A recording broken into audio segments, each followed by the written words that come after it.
Ilandar's take on all this. Got it. All right. So the hook here is the idea that this herald has been taken, and so essentially, and I'll just give you guys the thing here. Baphomet materialized in the Midnight Isles. Nocticula made her move.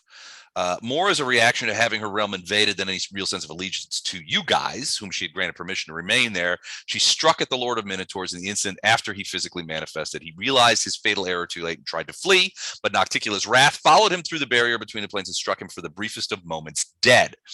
If he is slain again before a year and a day can pass, in his realm, he can recover from, and his realm recovers from bringing him back to life. If you can get him inside that period, you could kill him. His death will be lasting.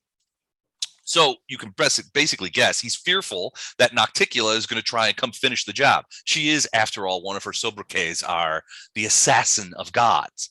So he's fearful of Nocticula, Baphomet is, or that Descari, his erstwhile insectile partner, might seek him out to castigate him for a variety of interesting failures. But Baphomet at this point is clinging to one final advantage that he feels he have, which is the abduction of Iomedae's herald. This abduction ranks high among his more recent accomplishments, while the being known as the Hand of the Inheritor is very powerful. That's the herald. He was no match for a demon lord, and he relied on the protection of Iomedae to shield him. But even goddesses can lose track of their agents. And so when a desperate priest called upon Iomedae's herald to aid them in an attack on the demon-ruled city of Ralisgrad, Baphomet saw his chance. He dispatched a creature called Ileshka, the warden of his great ineluctable prison, to the battle. Her capture of the herald and retreat back to the abyss broke the Crusader army, saved Ralisgrad from a critical defeat, and now one of Iomedae's closest agents is in the Horned Lord's prison. So this place, it's a proper noun. It's called the Ineluctable Prison, and the creature, the warden, is called Ileshka. But yeah, so you're guessing that he's going to use, well, theoretically, he's going to try and use this herald to keep Iomedae or her agents at bay. And so, maybe he'll say, look, maybe he's already sent messages to Iomedae or what have you, saying, look, if you send those dudes that were in Alishaneria and those allies of Nocticula come after me, I'm going to zap this herald. Now, we don't know necessarily what happens if that happens, or if Iomedae even cares about it. Certainly she cares, but does it hurt her? I mean, is it like having a familiar destroyed? I don't know. Probably there are some penalties. Certainly it doesn't make Iomedae look good. They lost the Battle of Ralisgrad, so that's still in enemy hands because of this sort of plot twist. But if you guys can, maybe you guys can slip in and do the job where an army could not, right? Go ahead. What were you saying? Don? Don, you have a hand up? I think you're muted, dude. It doesn't show muted, but well, he's not making it. He's not making any noise. No microphone is what it is. Yeah. Which is so unlike Don. It's kind of quick. This is when we can talk about him. It's almost bliss, isn't it?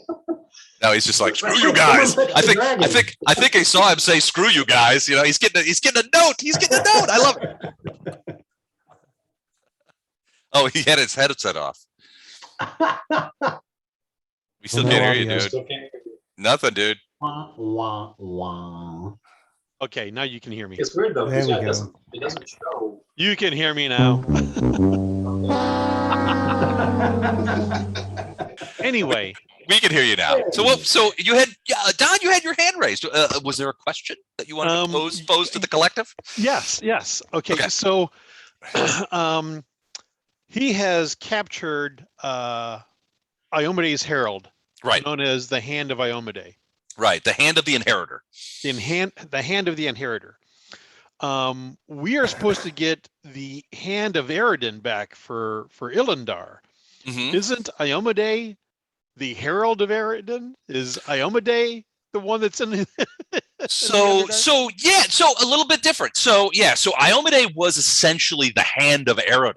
And when Aerodin was killed, and nobody really knows how that happened, it's possible that he sacrificed himself or something like that. Iomedae was sort of elevated to boss of that particular pantheon, right? And or then sub-pantheon. she was elevated, and then she took the test, the Starstone test, Starstone test. So, and she passed it. So, but Aerodin as a god is dead. So, I mean, the impression that, and Ilindar would probably speak to this as well as Flash Art, but basically, it's pretty widely known that portions of Aerodin's body have been located and collected. In fact, Iomedae said that one of the things that she's doing is essentially trying to collect all the dispersed pieces of Aerodin's physical form. They go put them in altars like the Catholic Church does. Well, potentially, man. I mean, she didn't really go into what she's planning to do with it, but she wants to collect them all, and they're sort of scattered about. And what she said was, I want you guys to get me the right hand of Aerodin, which is in the Underdark somewhere. So it's an actual mummified, perhaps, hand of that was Aerodin. That was the impression you got. That's That the it was a, impression we have. Okay. it was a physical object rather than a creature or person. So yeah, but in this case, when you talk about the hand of the inheritor, it's an actual creature like the hand of the king kind of thing. Like Stark, Yeah, just his exactly. head cut off. Right. Yeah. So so your guess is you're not entirely sure what sort of creature the hand of Iomedae is, but almost certainly some sort of high-powered celestial. Gotcha. Now, the interesting part is the sort of backstory that hits here is that during the Battle of Ralisgrad, some priest managed to invoke the hand of Iomedae to come and help them in their fight. Now, how that works, Lothar's probably... Yeah, I mean, it would be a pretty powerful priest that would have to do that, but it almost certainly never happens. I mean, Lothar, you're a pretty powerful priest of Rastal, but divine intervention is as far as summoning one of Rastal's minions, you're not 100% sure that's within your remit or possible. I mean, you've been visited on occasion by a couple of them, but I mean, drawing them here to help out in some battle. Well, so I mean, there is an incantation, a clerical spell that gives you a small % chance of accomplishing that. Okay. So effectively, if you're a high enough level priest, any high enough level priest that can cast 7th level spells can cast divine intervention. Oh, gotcha. Okay. And then you get, like I said, you get some percentage chance of your call being heard and then them sending someone to do anything about it. Okay. So it's not something you can just automatically do. Gotcha. But it sounds like that would have been the process by which this would occur, kind of thing. If I yell out the name Haster enough times, I'll get his attention. Haster, what the hell was that? But so something that was also known is that the priest who summoned the hand, who was eventually taken by Baphomet, or Baphomet's minion, he committed suicide after the battle.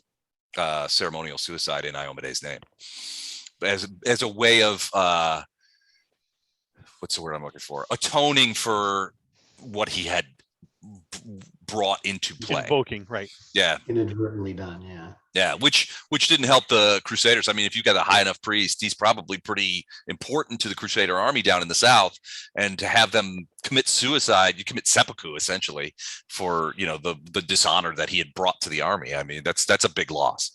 So when you guys are back in Dresden, you're hearing all of these kind of things for the first time, right? So on one hand, you've got this horrible battle, this battle that has gone horribly wrong, where you have not only a defeat, but the capture of the hand of Iomedae and the suicide of a high level priest. The retreating armies that are coming back from there or going to wherever that have retreated across the Sarkora River, back to safety, are probably massively morale hit. I mean, it was a big hit. On the other hand, But you have on the flip side of that, we have a sky whale. you guys have a sky whale. So, well, no, but the fact is, just you're exactly right. On the flip side of that, you guys have set into motion a where essentially Baphomet's influence in the world wound has essentially been removed. There's no more there's no more Ivy Templars, there's no more Baphometians in the fight. They've all essentially dispersed because their god had been singularly attacked. And if you guys were able to actually remove Baphomet from the playing field at some point, that would be enormous. But at this point, you've got good news, bad news, right? Good news is that you guys have done a great deal of work to pull the teeth out of the entire world wound, demonic army, in that now a lot of the whole Baphometian faction has essentially been taken from the board. So it's almost all Discari now who's doing this work. I mean, Baphomet can't get directly involved because he's hiding. And he's using the hand of the inheritor to sort of protect himself from any retribution, theoretically. So that's good. This huge battle that caused the hand of the inheritor to be taken by Baphomet, bad news, obviously. So it's still very much, the crusade is still very much happening. Make sense? Okay. All right. So It's not my decision, guys. What are we doing? Which one first? Well, we've been summoned, haven't we? I don't know that we have a choice. Well, yeah. So I think we have to wait for Matt for Oh, this. yeah. But yeah, so when you guys have been in Dresden for 2 or 3 days, I tried to respond. I think I got to everybody's emails this afternoon. Let me know if you have an outstanding email that I haven't addressed, or we can address it here, however you want to work it. But yeah, the last thing that we did last time was you guys were hanging around the Citadel, and one of the priests of Iomedae came to where you guys were and basically said, you need to come with me. Holy crap, you need to come here now. Yeah, holy bejeebers! You guys need to come to the Citadel place. Hey, there's Matt. Hello, Matthew. Hello. That's a pretty good looking beach you find yourself on there. You down there with Jennifer and Gordon down in old Mexico? I forgot. I got to do a town portal here. Hang on a sec. Boom. Back to Dresden. Boom. I like it. All right, but yeah, so we were just talking about sort of the news and what's been going on. So you guys have been in Dresden for 2 or 3 days. You've been taking care of certain types of business, commissioning things, and talking about magic items and leveling up and all that kind of stuff. And obviously, Ilindar, nobody's seen him for like 48 to 72 hours. So when you do see him, he's only coming out and taking a giant vat of wine, drinking it down, and then disappearing again. I figure he has to be like. He has to have level drain fixed every couple days. Well, not anymore. That was Nocticula's gift to him. Oh, right. I forgot that. That was Nocticula's gift. You remember that? So, like, his gift was his gift to Ilindar was her gift to Ilindar was twofold. One was that she vowed, as the Queen of Succubi, that no one is going after Arushale anymore. She's basically put out the word that if you go after this succubus, you're coming after me, and you're getting on my bad side. And I'm also called the assassin of deities. So do your own math on that one. Yeah. And second, she removed from Ilindar the ability to be hurt by the succubus's primary power. Chlamydia free, baby. Yeah. So. Yeah. Anyway, he's safe by order of the Queen of Succubi that he doesn't get level drained anymore. So probably really hurting. and we hear a vote of confidence in Nocticula's abilities from the vaccines. Excellent. She's awesome. But yeah, so the last time we were here, what happened was you guys were hanging out and that kind of stuff, and a young priest of Iomedae who works in the Citadel comes running out. She's like, I need to find Flashheart. You have been summoned. And the last thing, and he's like, summoned? Screw that. I don't get summoned anymore. You know, that kind of thing. And he's like, no. It's Saint Lymirin. Saint Lymirin is here. And she's I do get calling summoned. for you. And he's like, oh, well, yes, then okay. I will put down my sample templates of the racing stripes we're going to put on our Sky Whale. Put that down. All right. I'm like, hey, guys, we have a distinguished visitor. Wait, does she only want to see me? No, she wants to see everybody. I will hit the Avengers Assemble alerts button. And that symbol. yeah, and send it to send it into get the messengers out to Dresden, wherever they are in the castle, to collect the gang, and I will meet them there. It's not the bat signal, it's the whale signal.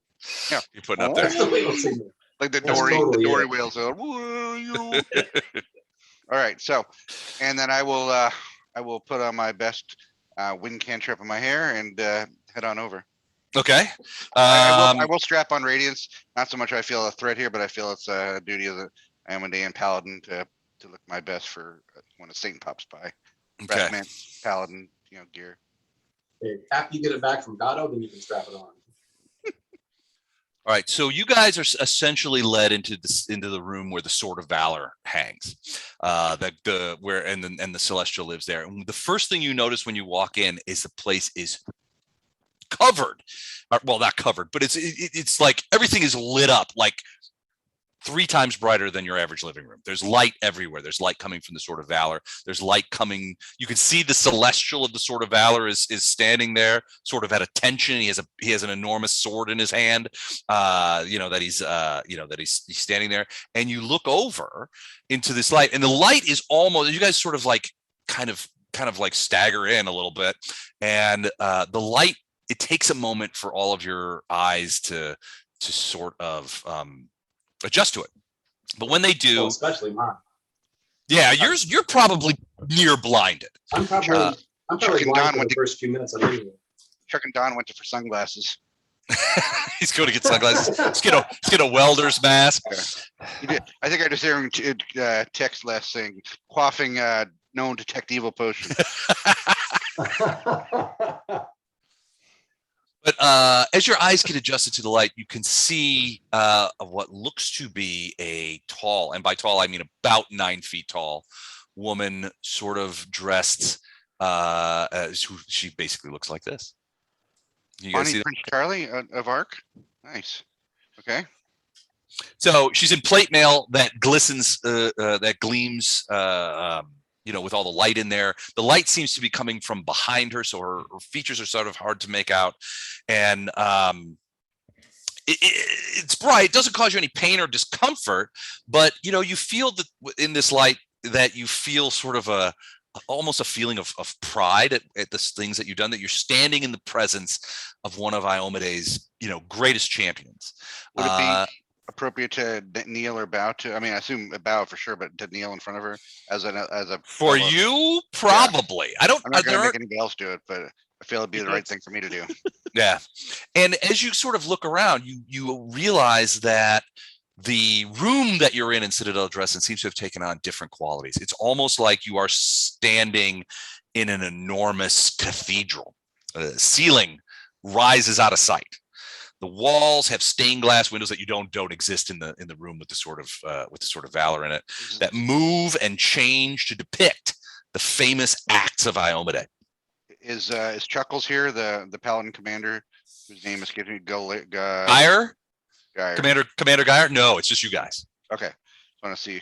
It's just you guys. I would have him come with me, but I'm going to go up and draw radiance and do my best deep kneel in front of her. Okay. Do you say anything to her? I will. Let's see. I would recommend against starting with "What's up." I'll be like, I don't know what you heard, but like, me and the Demon Prince, we're just friends, all right? I would never do you dirty like that. No, I don't know what you heard, but it's all wise. Now, I'm sorry. What's her saint's name again? Saint Lymirin. Okay, I'll say Saint Lymirin. Thank you for blessing us with your presence. My sword and my sword, my life are yours. She looks down and she smiles at you. She's like, Lord Flashheart, you need not kneel before me. Please stand with your friends. And she's like, and you're obviously in some sort of celestial cathedral here. There's soft light. You can hear sort Choir of of angels. Archon singing. Yeah, a little bit. Ow, it hurts my ears. Saint Lymirin is Saint Lymirin, like I said, she's about 9 feet tall. She's wearing plate mail armor of some sort of resilient golden steel. You can't really tell. She's wearing the red cloak of Iomedae. That's typical of that kind of stuff. And she looks down on you as you stand up. And the only people in here are basically you guys, the sword of valor who is out of the thing. He's standing there with the sword, just kind of thing. And he's a celestial. He's like 12 feet tall. And then there are some like 3 or 4, maybe 5 of the lesser priests of Iomedae who have been sort of tending to this region here in Dresden, right? Are they like the temptations behind her? Just Oh no, they're sort of shitting themselves a little bit because I mean none of them are probably higher than like 5th level. This is just when that's why when the guy came out to get you, he looked like he was maybe going to soil himself a little bit. It was like the big boss is here. Yeah, like there might have been some reports heard, but no cannon. The regional manager is here, and she wants to see your reports. Yeah, and they're all kind of like freaked out by you guys anyway. These priests of Iomedae. I mean, none of you, the rest of you, are Iomedaeans, but you're all sort of clued in with that crowd. As well as like I said, my sword and my life are hers. Didn't mention a sky whale. She needs to keep her hands off. She sees into your heart and the place the sky whale holds there. The sky whale avarice I have. Basically, you stand back up and she says, "I welcome you here, Flashheart, and all your friends. I am Lymirin. I bring you news from Iomedae herself. You are those who have proven most worthy to strike back against the Abyss's latest injustice, the kidnapping of my colleague, Iomedae's own herald. If you can answer these questions truthfully and be found worthy of the great task that she would set before you, remain silent, however, and be known as cowards in the face of evil." Ask away, Bridge Keeper. I'm not afraid. Yeah, we all side-eye Gatto. Ask away, Bridge Keeper. What is your name? No. Sir Gatto, meow, meow, meow. Just a caravan guard. Just a caravan. Just a caravan guard. I want to write a fourth thing for that. Said I. So did you write that? That was pretty impressive, actually. No, I got it off the internet, so I didn't write it, but it was pretty good. I thought, man, that's pretty good. I also like the samurai sending a fax to Abe Lincoln. I thought that was. I've seen that before. So she says, "Here's the first question. You are bold to look on me, and I favor boldness, as does my lady. When facing demonic foes, one must be bold, as Iomedae was when she faced one of her most dangerous enemies. Tell me then, which undead lord did milady slay while leading her knights of Ozum into the Three Sorrows? And why does Iomedae think you might be worthy to carry that legacy of that knighthood into the depths of the abyss?" So this is where the rest of us just kind of step back a little bit. I might get lucky. and let Lord Flashheart. I'm trying to remember because you asked me to do 4 weeks ago. You asked me to download this thing, and I did look at it. And then what's it called again? The Axe of Iomedae. The Axe of Iomedae. Hey. Can I make a religion check? Sure. It's kind of like Check knowing me the out. Apostles' Creed. Yeah. 26. Oh, that's good. I got a 22. That sky whale wasn't going to pop. You guys, so both of you guys, Ilindar and Lothar, both of you have heard of the Axe of Iomedae, but I didn't get it. But there are no, you didn't. There are 11 of them, and you're not sure. Pathfinder's not opening yet, but give me a sec. For reals. You do. So Lothar, you do recall that at one time during her mortal life, Iomedae was a knight of Ozum, which is an order of knights that are from Middle Galarian. They protect the halls of Belkzen. Good night, and Night. that kind of stuff. They protect against the orcs. So what was the question again? The question was, when facing demonic foes, one must be bold, as Iomedae was when she faced one of her most dangerous enemies. Tell me then, which undead lord did she slay while leading her Knights of Ozum into the Three Sorrows? And why should she think you might be worthy to carry that legacy of that knighthood into the depths of the abyss? I believe that was Nakorshamond, the undead lord. Well, that was not the answer that I Lothar expected. Lothar and Ilindar are like back behind him, whispering back and forth. Is it this? No, is it this? Oh, it's this. All right.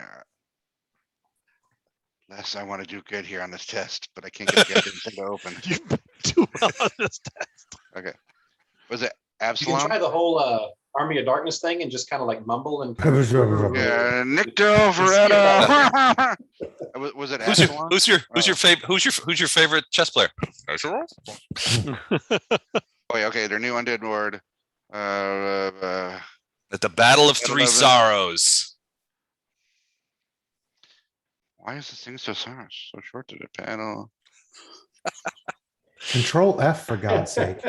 Dude, it's not it. It won't open. I just can't get the. All right, so the Battle of Three Sorrows was fought during the Shining Crusade. I believe the body. Let's see. Why don't you open, you son of a bitch? All right, the Slade Herald of Rodin. Heroes without good bandwidth cannot fight for me in the abyss. Let's see, not Arum Hell. Was that's not the undead lord, is it? Yeah, it is. Arum okay. Hell. Very good. So what makes and this is So for sorry. everybody. Finally got it. Very good. It only took you. Sorry, guys. Sorry. I'll go into the like chapter taps. after this. Her hands are like crossed. She's like, well, this would be about what Flashheart speed, I think. But So yes. So Arum Hell at the bottom of Three Sorrows was smote by Iomedae, forcing the crippled Lord of the Morgues into hiding in the depths of Orb. That was the 5th act of Iomedae's 11 acts.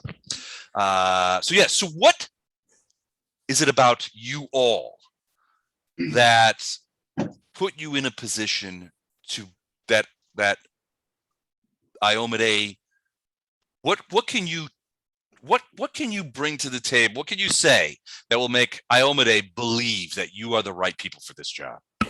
Oh God, it's a job interview. What's your greatest strength? What's your greatest weakness? If you were a tree, what sort of Iomedaean tree would you be? I'm just a caravan guard. I don't know why I'm here. Okay, she smacks her in the back of the head and says, "Okay, someone else might agree." I can might believe answer that, this, but I think I did a terrible job in the first one. Somebody else can take a crack on this, but I can answer this one if we need it. You should be Each the have to answer, or is Yes. she looking for a group This answer? this is your deity's I think this is a representative. group answer. I think she's going to want to hear from the team here, not just me. But Well, I I mean, can you are say- speak you're the primary guy. as the paladin. You should speak for the team. we brothers State- all brothers state and your sisters name. all. Yeah, I what's your name? state your name. state your name. We, And an brothers and sisters alcoholic. all of the of the fellowship here have over time achieved a strength greater than any mortal man has done, and that is through the teamwork, insight, and sheer heroism. I myself have been dead more than 3 times now and been brought back by Iomedae's grace, but by the skill of Lothar and my other friends here. And I pledge, whatever Iomedae asks, I have pledged to do it. But if you ask us why we are worthy of it, we have earned that worth over many battles and many miles. Do all of you feel the same as Lord Flashheart does? I'm really good at killing evil things. Okay. No, Hulk no, smash. I'm really good at killing evil things. Can we roll The tape rest of on us will that? shake their head, yes. What was that big Uh-huh, demon uh-huh. you're wearing his arm now? What was that big demon? The Glabrazoo? Let's roll tape on the Glabrazoo killing. Yes. The one shot. Roll tape. I was gonna say, I will take- Yeah. What's the sword of valor's name? It's a not Archon. It's a He's a celestial of some sort. He's a pretty beefy one, but his I name think is Sword of Valor. no. I think it was a G. You told me he started with a G. But anyway, it's not important. Yeah, Sword of Valor. Roll the tape on them. What about you, Priest of Erastil? You are not one of Iomedae's chosen, and yet you stand with this group and use the power given to you by Erastil to aid them in this cause that legitimately you can say is not your own. Why do you stand with them? Erastil said that he wanted me to join this group, guide them as best I could, and protect them as best I could. So it is my fight. And what of a drow from the Underdark? What right? The dragon with a dragon. Hell, I said it. I'll take the hit. Saint Lymirin stands forward, and a brightly lit hand comes forward. Caravan guard, she screamed. I actually got it once these hits because during a lie detector, if you're already in a pain threshold, you don't register any new lies, right? That's right. That's right. Yeah, hit me again, dragon. Right, so, what about you, son of Menzo Baranzan? What call or right do you have to be here? And allow me to do this one more time on your behalf. I appreciate that. That was He would Iomedae's say own. he stands with those who accepted him, the only ones who accepted him on the surface. So you're basically like, these are my comrades and I can't lead them, kind of thing. Yeah. It's a codependent relationship, and he's got a diplomacy of like 20-something, so he's much better at saying it than I am. But yeah, he's basically going to say something along the lines of, this group has accepted me, and when they shouldn't have, and so they've used your comrade over there to bring me back. So I'm kind of in for the ride. and when my debts or my tasks I Iomedae released, I will accompany our friend to the Underdark to put things right for him there. He does already owe a debt to Our Lady Iomedae. We owe Calling it a marker. one that she expects to be repaid. And what of you, creature of the abyss? Wait, who's she talking to? We all look around. Gato? I'm not a creature of the abyss.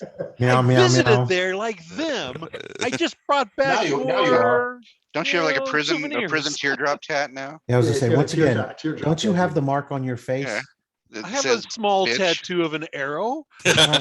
It's kind of hard to hide face tats, dude. Don't try to get a job at a bank. Anyone could have a face tattoo. People do have face tattoos. Of all the creatures in this room, Madam. I see your core better than all the rest of us, and yet you still abide here. I am curious as to your reasons why you continue with these creatures, Madam, it is with not a the secret that servants of Iomedae. It is not a secret that I am not a follower of Iomedae or of, Erastil, Theron Ray or Astel or any of those. But these people before you did save me from a demonic sacrifice. And at that time, I told them I would give whatever aid I could for as long as I could until they had finished their missions. And as a man of my word, I say with a straight face, We look to see if will the heavens continue to part. do so. You've been working on that straight face for a long time, haven't Oh you? man. Hey, that's a pretty good diplomacy check for me. Okay, well, it's really not a rolling kind of situation. I know it's not. But yeah, it's not like she has a DC 25. Oh well, okay then. I just You want to know, remind the DM, and I get it that she's a celestial, but I do have a ring that has mind blank on it. So It's good to these know. guys can't tell anything, but I'm sure she can kind of work through that. She smiles. She smiles to you when you answer, and she says, "That is good enough. All of your answers show that you are both noble, brave, and humble in your own ways." Hey, I'm humble. She holds out her hand, and a chalice appears in it. "Take this cup to hold the foul blood of the father of worms, for it is said that his blood can melt any lock. This may be the key to Baphomet's prison." And she hands the chalice to Flashheart. Flashheart, the moment you take up this chalice, you know it for what it is. This is called the Chalice of Ozum. All right, Chalice of Ozum. Let me put that on the old sheet. All right, so Absolutely not. Okay. you're trying to pickpocket me before I even get it into my What chalice? You guys will be with the situation where it comes to the thing. You guys will be like, "Where's the damn chalice? I can't find anything in this bag of holding." All I found is this red solo cup right here. The Chalice of Ozum radiates strong abjuration and evocation magic. It is perhaps the last surviving artifact from sacred Ozum, now forever lost in a tragic battle that ultimately led to the foundation Here of it the is. Knights of Ozum. It is made of shimmering mithril and studded with dozens of rubies. The Chalice of Ozum was carried from the ruins and handed down through the generations until it was finally given to Iomedae, who used it in her fight against Aramhel during the Battle of Three Sorrows. This chalice cannot be harmed by any substance it holds within it, no matter how caustic. Further, any liquid placed within the chalice will never spill unless the chalice's carrier wills it. If the chalice is held and the command phrase spoken, which in this case is Ozum for Iomedae, it projects a globe of invulnerability. If a second command phrase is spoken, her sheltering shield and a scooping motion is made with the chalice, a resilient sphere is created around the carrier. Each of these effects can be called upon twice per day. Wow, that is a serious item there. I was trying to write this down as fast as I could, but I don't Ozum think for I got it Iomedae all. and what? I'm sorry. The And what do Ozum you for do? Iomedae projects a globe of invulnerability. Her sheltering shield and make a scooping motion creates a resilient sphere created around the carrier.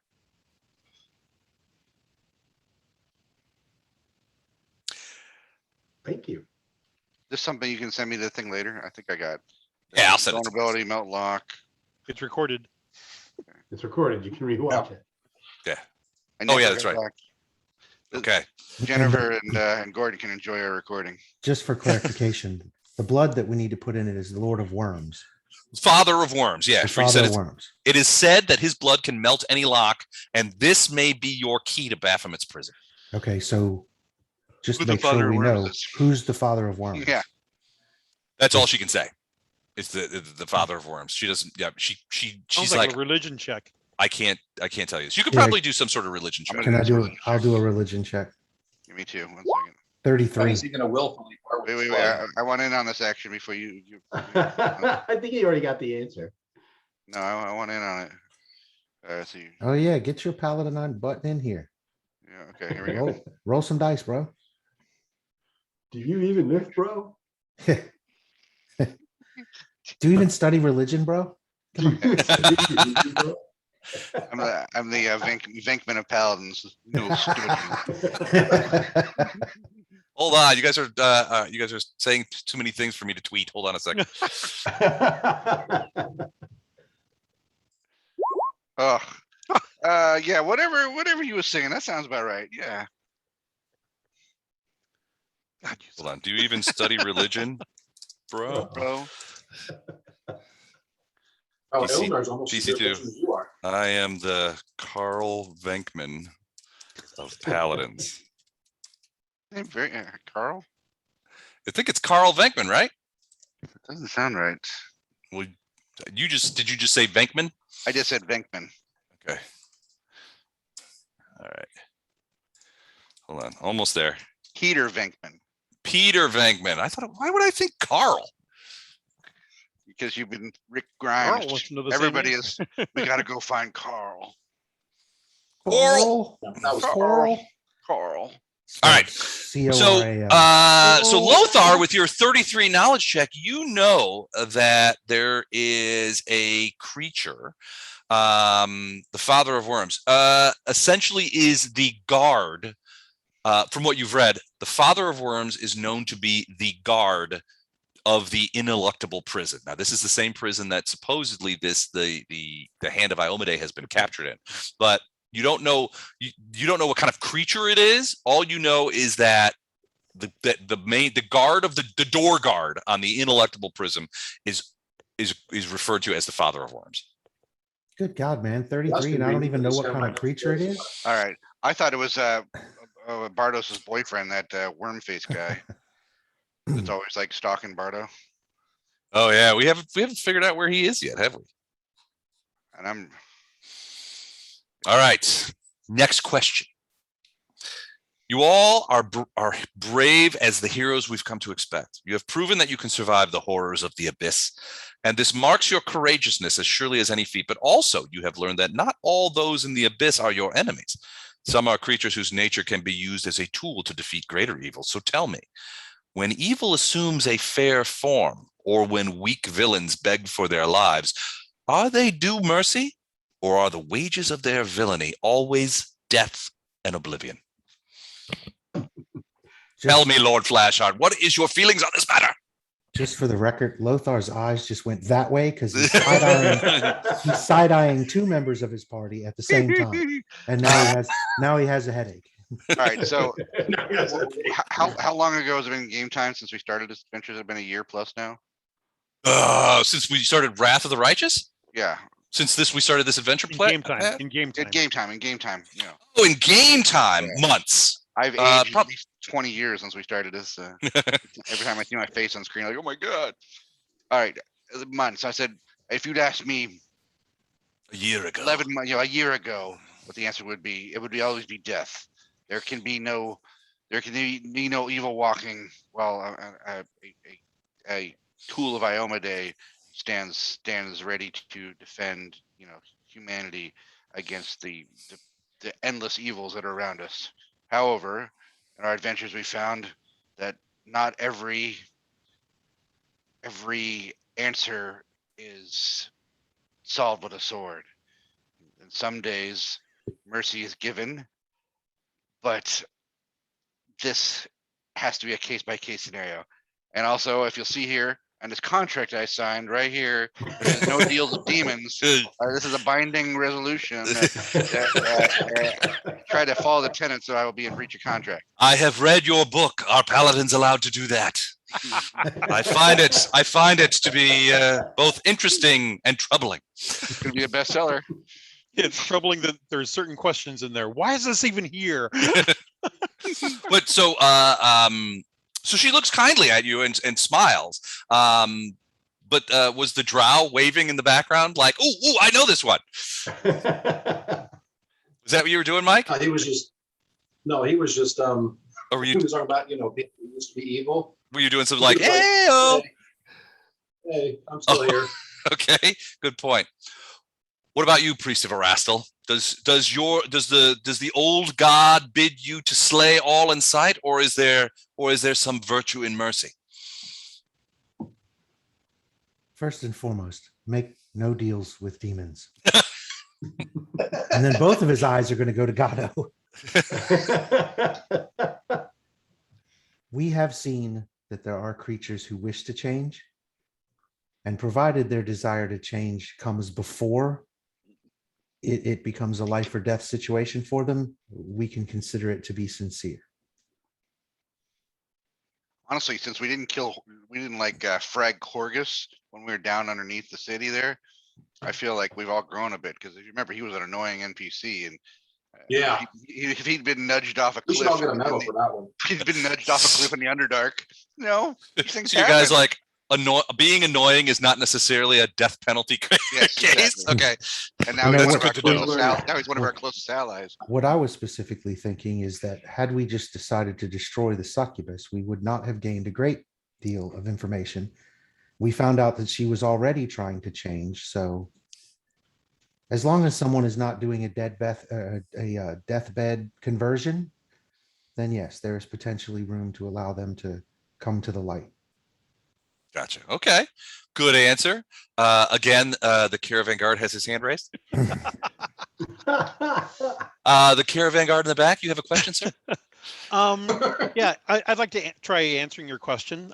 First of all, your presence here is answer enough, because if it was important that all evil must be slain regardless, you would be off continuing that work, because there does still exist evil in the realms in the world.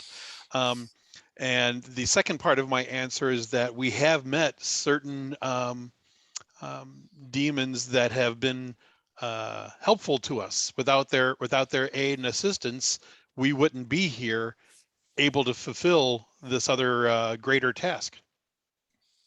Good answer for a caravan guard. It's pretty solid. Then she turns her eyes. Yeah, solid. She turns her eyes to Fletcher. Fletcher, your claim earlier, son of the wood, is that your primary avocation and skill is killing those who do evil, or creatures that are inherently evil. It is your primary mode of operations, and something you take a great deal of pride in. Do you feel, as your colleagues do, that some creatures, even though they may be evil, do not necessarily deserve to die? Well, you've got to catch me in the right moment. There's times where I'm not that. But yes, there's relative levels of evil. You can leverage a lesser evil being to take down a greater evil being. And in many cases, that can be very beneficial. There's also, I would agree with what our priestess said, that it's not necessarily the right time to suddenly ask me for favor when I'm about to kill you, and then you decide to ask for my pity. That's not the right time. Okay, good answer. So Mike Illendar already sort of spoke up as like, I'm living proof that this is not the case, kind of thing. Wish our Android was here. Gotcha. All right. So she says to you, she goes, your words bring me great relief, for you understand the central conflict before us all. True heroism is neither the sword that strikes nor the blessing of redemption, but the ability to know which is the proper judgment. Even in the depths of evil, some unlikely souls may yet be saved from their own lives of malice, as some villains may come to be forgiven. Did she just fart? No, it's me not being able to speak. It was a reset of the vote. Don't blame Lymirin for the failures of your DM. She farted, but it was this beautiful lilac smell. Yeah, the room fills with the smell of lilacs and daisies. Somewhere in the great room, there's a dog being blamed for that. Cujo, you have foiled once again a great priest, haven't you? Yeah, so even in the depths of evil, some unlikely souls may yet be saved from their own lives of malice, as some villains may come to be forgiven. Do not forget this, even in the most unlikely of places. To help you in your quest to redeem foes or to repair damage to a creature's morality, my lady Iomedae has authorized to grant you this. And essentially what she's done is, in each of your minds now is placed a single spell. Atonement at caster level 20 as a spell-like ability. A one-time boon, and it will not recharge. She says, use this gift for yourselves should you fall into temptation, but resist if you can, so that the gift may be given to those who may need it more than you. Yeah, I'm So good. every one of you gets a single shot caster level 20 atonement. All right. So do you guys know what atonement does? Or Yep.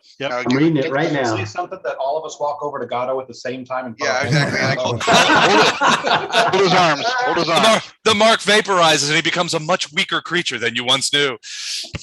And all of his gold, all of his stuff disappears. No, so all this- our pockets fill with more gold. So the spell removes the burden of misdeeds from the subject. The creature seeking atonement must be truly repentant and desirous of setting right its misdeeds. If the atoning creature committed the evil act unwillingly under some sort of compulsion, atonement operates normally. However, in the case of a creature atoning for deliberate misdeeds, you must intercede with your deity, which is essentially what you would be doing. Atonement may be cast for one of several purposes, depending on the version. Reverse magical alignment change, restore class, like to a paladin, restore cleric or druid spell powers that have been lost, or redemption or temptation. This is an interesting one. You may cast this spell upon a creature of an opposing alignment in order to offer it a chance to change its alignment to match yours. The prospective subject must be present for the entire casting process. Now, this casting time is 1 hour, by the way.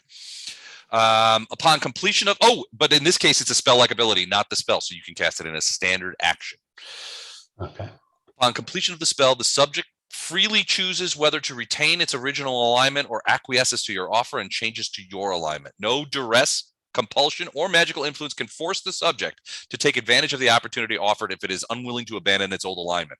This use of the spell does not work on outsiders or any creature incapable of changing its alignment naturally. That's interesting. Hmm. Hey, Maybe Gato, it come here does, for a minute. maybe it doesn't. Hey, Tom, come here for a minute. Gato, we need to talk. All right. The third and last question. Honor is my soul and life. Justice is the passion that stirs me to war, and yet the cause of the true and the righteous is beset on all sides by evil. Tell me, how does one outwit and defeat a demon lord in his own domain? For let us not pretend, this is what Iomedae is asking of you. How does You're one asking- outwit and defeat a demon lord in his own domain? You're asking what our plan is. Or yeah. I mean, what do you guys think? How do you think you're going to do this? How are we gonna bust out the? We're gonna get close, the and hero? then Flashheart's gonna give Fletcher Smite Evil ability. Yep. And Fletcher's going to. We were going to take the Sounds blunt like a plan to object me. approach. Yeah. Yeah. All right. Unstoppable force meets immovable object. So she asked you what our battle plans are, or she just? Well, yeah, Well, essentially kind of, it's yeah. like, yeah, kind of. She's like, here's the question. Tell me, how does one outwit and defeat a demon lord in his own domain? For let us not pretend, this is what Iomedae is asking you to do. Right. Well, One, he's been weakened. we've met him, and he is weakened. But if there's anything we could say with confidence, is that he has overconfidence in his abilities. That said, it's not going to be an easy or even possible or survivable battle, but we can do our best to put things right. But we're also open for any tips there, Saint. Any tips? Planar traveler, you.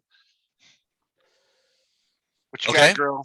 What of the rest of you? Do any of you and she'll ask the second most powerful religious force from her point of view, which is Lothar in this group. What is your plan to defeat Baphomet? Well, to answer your original question, one doesn't defeat Baphomet on his own plane, but we're not one, we're many.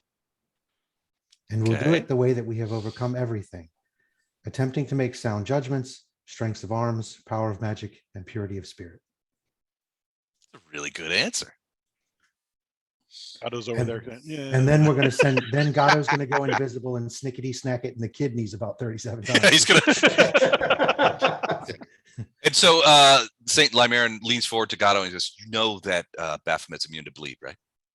Let's check. I think all creatures from now on are immune to bleed. Hey, I got a family obligation. What am I trying to say? I was trying to be cutesy. I'll be right back. Familiar. Family obligation. Okay. What if Fletcher would just smile and say, "Did I remind you that I'm really good at doing evil things?" Force of arms, we get it. Yes, everybody in Iomedae's at the home chapter of the Iomedaean club is fully aware of your ability at skill at arms. Well, it's Okay, thank you. it's also common knowledge that demons have an abundance of self-confidence and arrogance to them. This can be used as a tool against them also, I have found. True. What say you, Drow of the Underdark, Ilindar of Menzo Baranzan?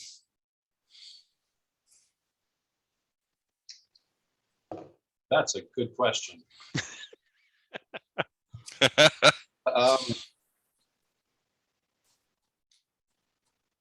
He would probably echo part of Lothar's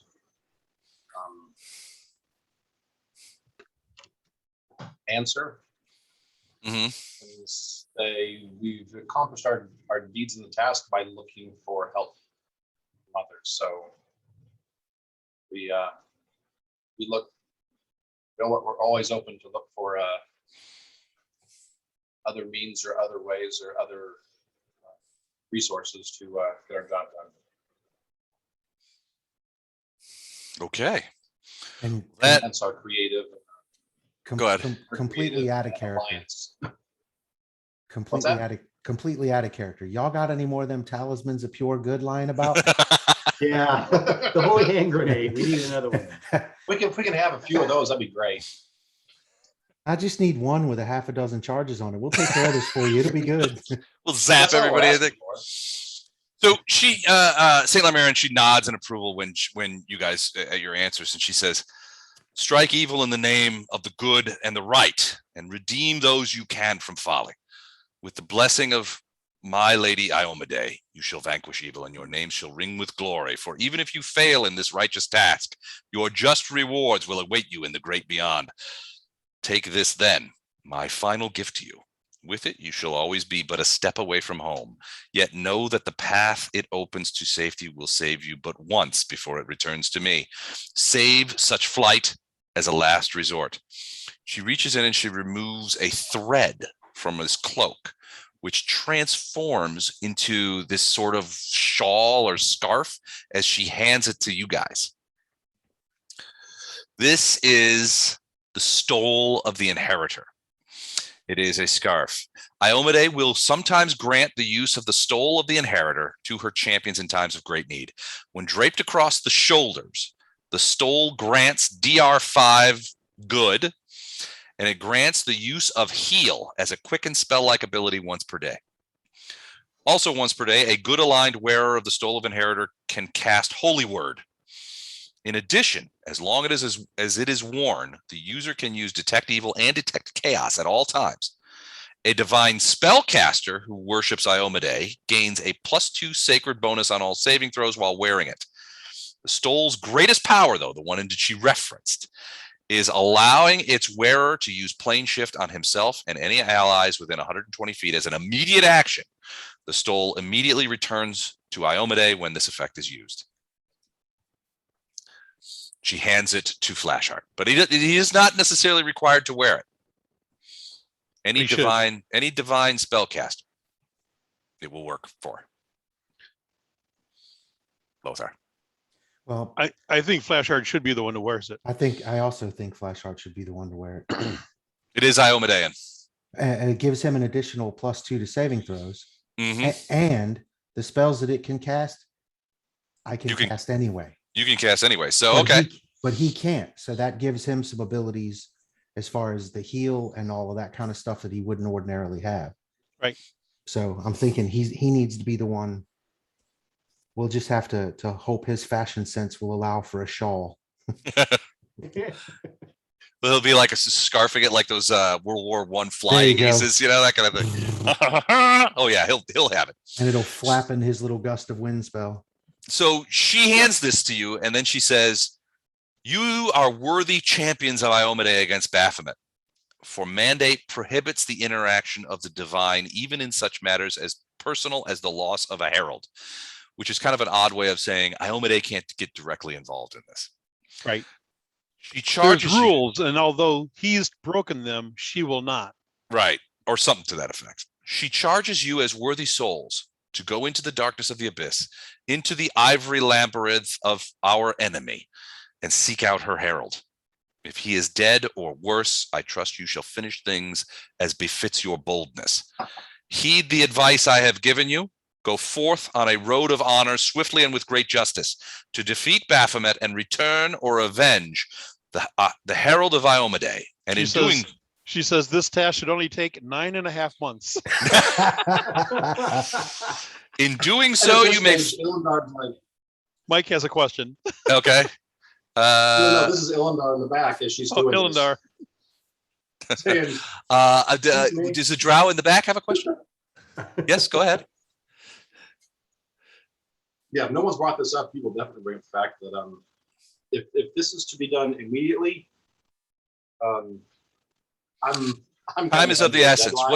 What she'll say is that for the period that you are all doing this, essentially this quest for Iomedae, the timer has stopped on Ilundar of Menzoberranzan.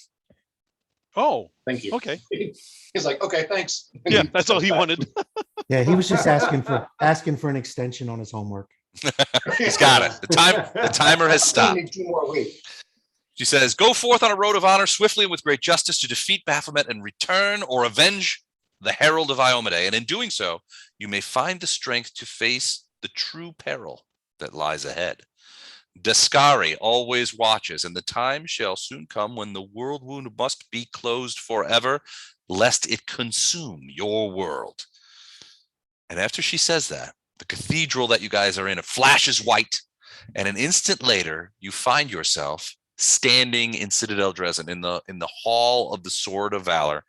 The priests of Iomedae are all sort of like rubbing their eyes like, holy shit snacks. The guy that comes out of the Sword of Valor has returned in, so now it's just a flag. He's not there anymore.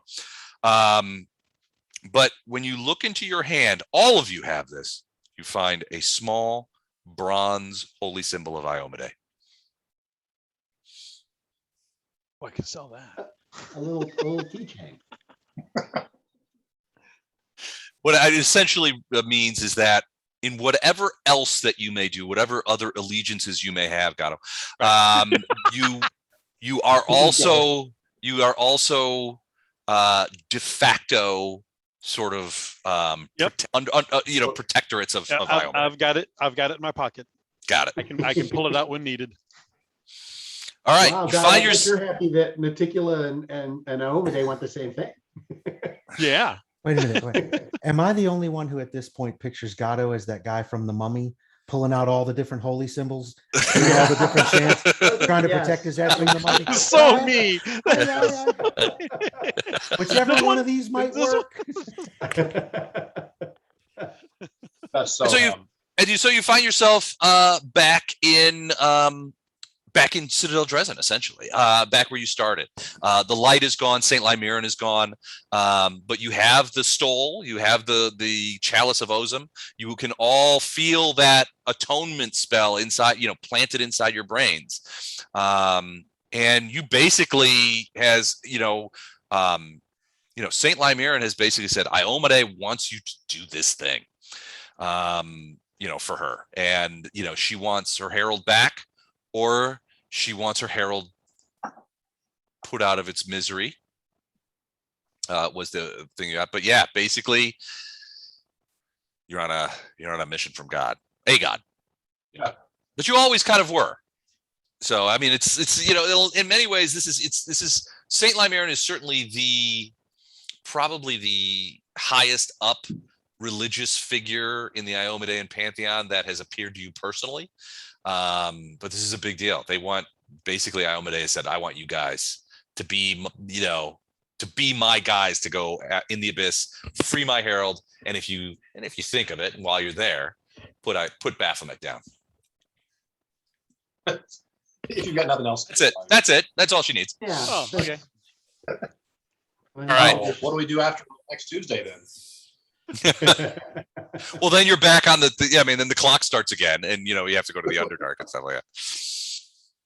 So there you have Saint Lymirin's quest.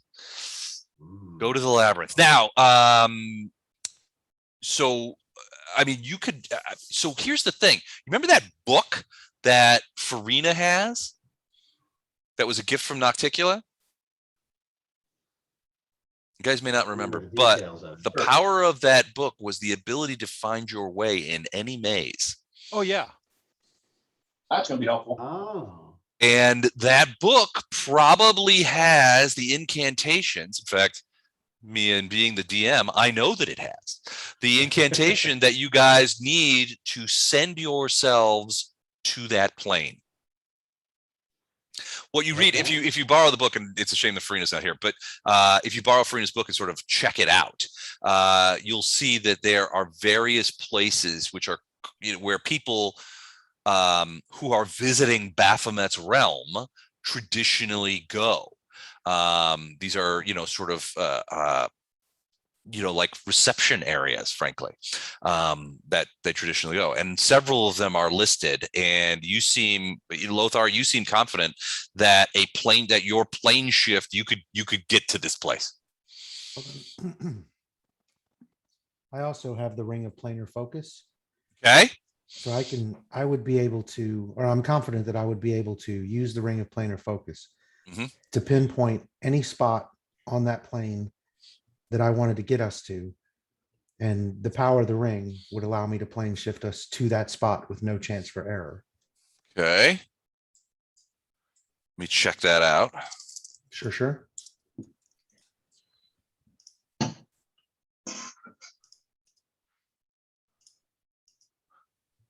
The wearer can tap the ring with a forked rod attuned to a specific plane. When tapped, the crystal transforms into a rough topographical map in question for 1 minute. The wearer can manipulate the crystal to focus on a single specific location within the plane, although the topographical elements remain rough and the display only large or well-known features. Okay. What did I miss? Did you guys attack the saint while I was gone? Killed her. Okay, I took him out. Look at those magic items. Get her.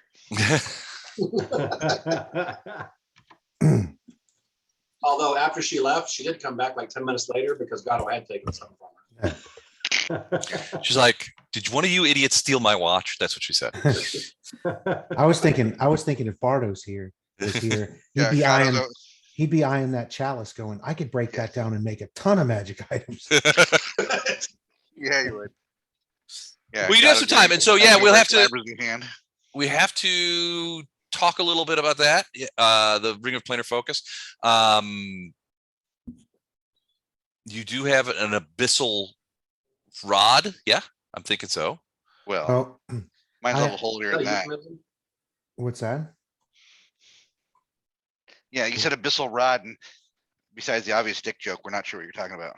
Okay, yeah, stop saying that. All right, tell you what, hold on just a second. I'll be right back. Apparently he's got a prop he wants to bring. You got another magic item. I did? Yeah. What did I get? You got the shawl. Yes, it allows you to cast heal and plane shift and something You get a else. plus The 2 to shawl your, of Iomedae. Twice a day. yeah, plus 2 to your saving throws because you're an Iomedaean divine caster. Nice. And once per day as an immediate action, you can cast plane shift and take you and any of your party members within 120 feet immediately back to Citadel Dresden. Is that the one-time deal, or is there Yeah, a that's bigger the thing that's no, that's the one-time deal. And after you Oh. use it, the shawl okay? goes So don't back use to that one. Iomedae. Got it. I was hoping it was a town portal. Well, you know, that's the Diablo emergency. style. That's the emergency get out of dodge because it's an immediate action.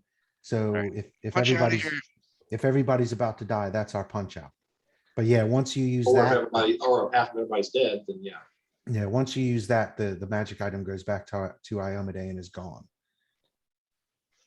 Nice. But it'd be awesome having heal on the front line Yeah. that you can either hit yourself with, or since you can kind of heal yourself as a free action, you can hit one of the other frontline fighters with a heal. That's gonna be huge. Yeah.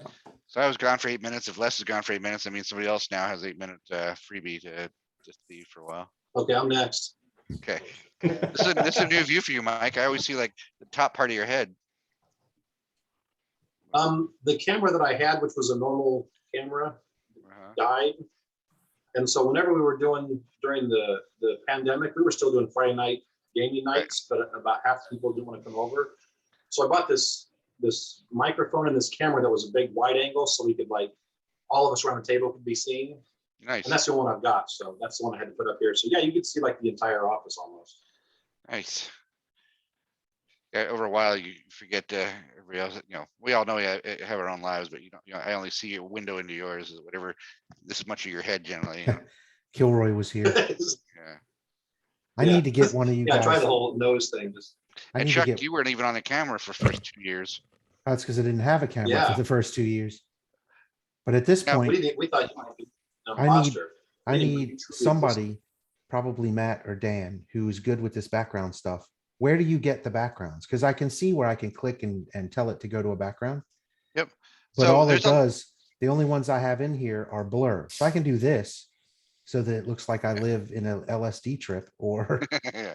So you can go, I mean, in the beginning there was minimal, but if any theme you look at now, just put zoom plus background plus any word you're thinking of, and it's going to appear.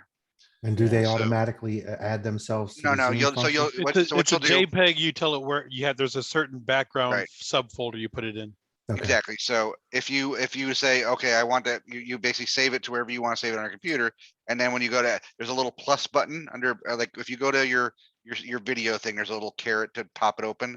And one Mhm. of those choose virtual backgrounds, as you just did with your blur. And then there's a little plus button off to the side there, to the top right, add image or video. So you can either add image or video. Now you've seen, I've had a couple of videos that have like Motion, short, like 3-second, Right. Yeah, it can be like a GIF. things. Yeah, I like that, gotcha. like a GIF. And I had one, if you remember, I had one that was like a raft down there when we were going in the, Yeah. So I just need to, I could just Traveler. Google background, save them to a folder that I choose and then do it that way. yep. Yeah. Okay. Well, actually, with the new Zoom client, if you're looking at virtual backgrounds, there's a little add image or video button. Mhm. Yeah, that's what he was just telling me about. Yeah. Yep. So I just need to find background, save it to a folder, and then I can use that. Right. Well, you just, yeah. The That's first cool. 6 months, it was when everybody was starting the pandemic and starting to learn how to use Zoom, like trying to add an image to background, unless you had a green screen behind you, was a total shit show. It was Right. like, but over time, they've improved the coding that you just basically, you don't need the green screens anymore. You can just put whatever you want behind you. Well, and as I do. it still does weird things like whenever Andrew comes on, because he's got long hair. Yeah. And Yeah. his hair's like, I don't know, Right. lightened up, graying out, whatever it is. It's hard to see It because blends the into background swallows it. And so he moves his head and suddenly he's bald. And he moves his head back and Right, suddenly he's right, got it really is. long hair. So when I'm at the office, I'm working on Zoom. This is the office thing I choose because it reminds me of my office in New York. No, if Okay. Andrew used a green screen, it would do a lot better Yeah, because Then you if- can select green screen and it does a lot better. gotcha. And then I'm outside doing a little outdoor work. And if I just leave and have my camera closed, then I'll throw a little bit of the boys up there from MST3K. Oh, cool. So of the Yeah, one you from of your one from the office in New Friends York, football. where are the people getting mugged? I didn't Yay! They're I right think you there. have- There's I- that one. yeah. Okay. or are they I just, take it- oh, you're too high up. You I can't, take you haven't been to New York, right? you can't see the people getting mugged down on street level. Yeah. That's I mean, something, there's that's plenty something of crime called, in New York, but that's there's something called a bodega.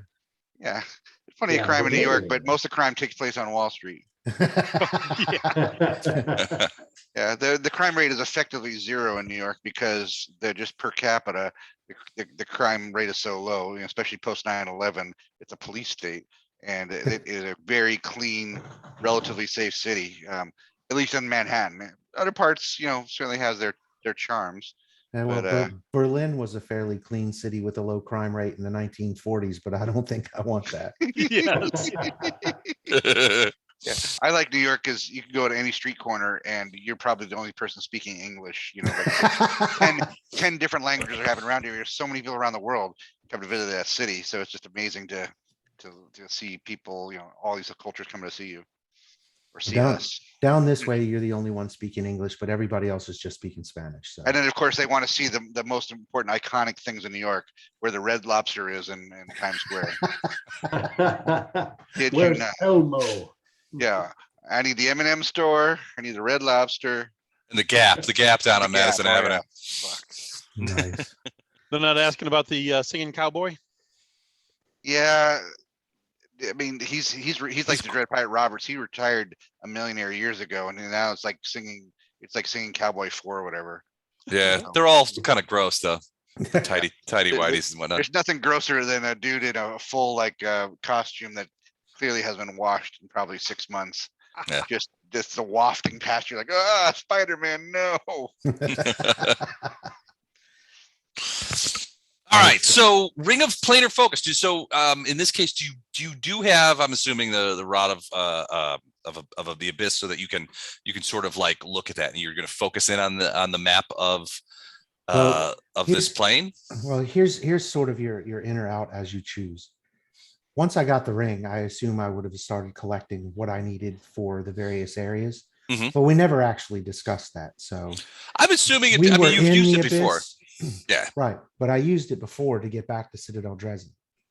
Right. So I'm assuming that you have a rod attuned to the prime material and a rod attuned to the abyss. Those would probably be the two that you've got. So theoretically, this will work to get you to a place.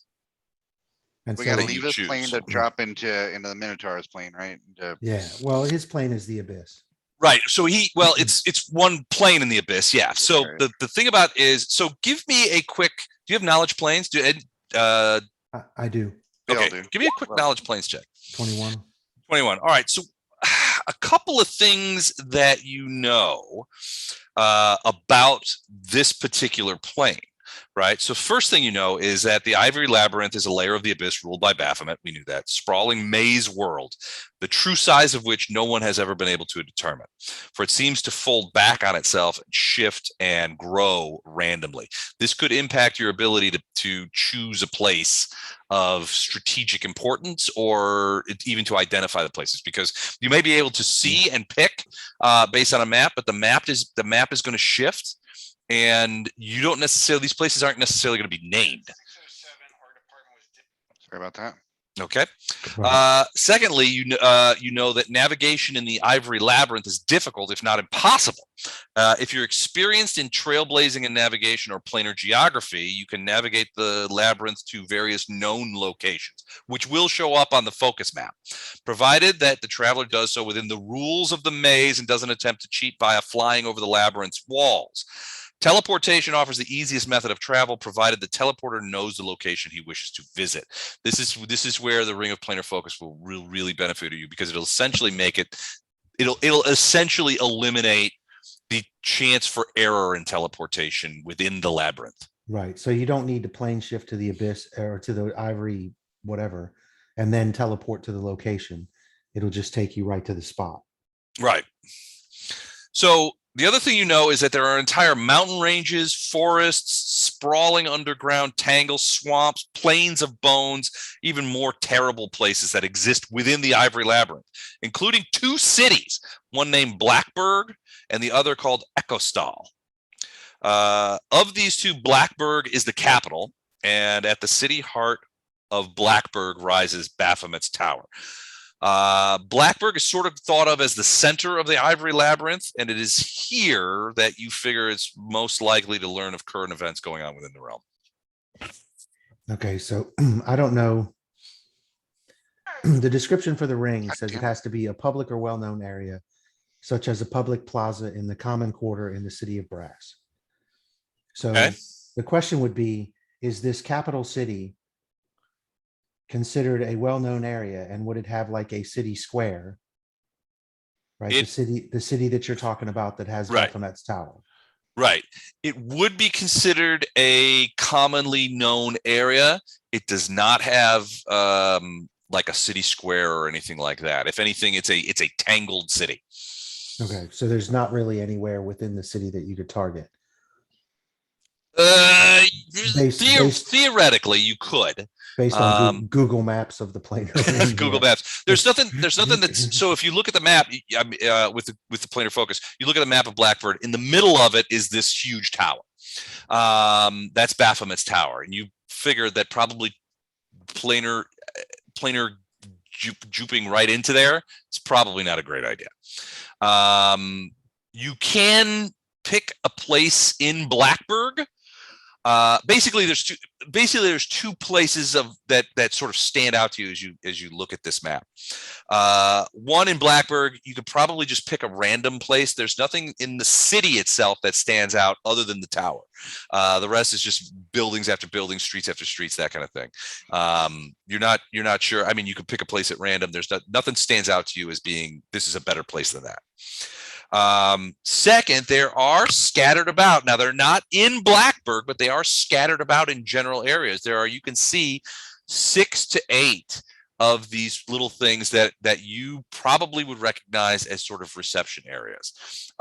These are places that stand out and are almost certainly used for travelers to Baphomet's realm to arrive and acquaint themselves with either the labyrinth itself or to meet with whatever reception. I mean, if something is noted as reception area, one assumes that there will be a reception.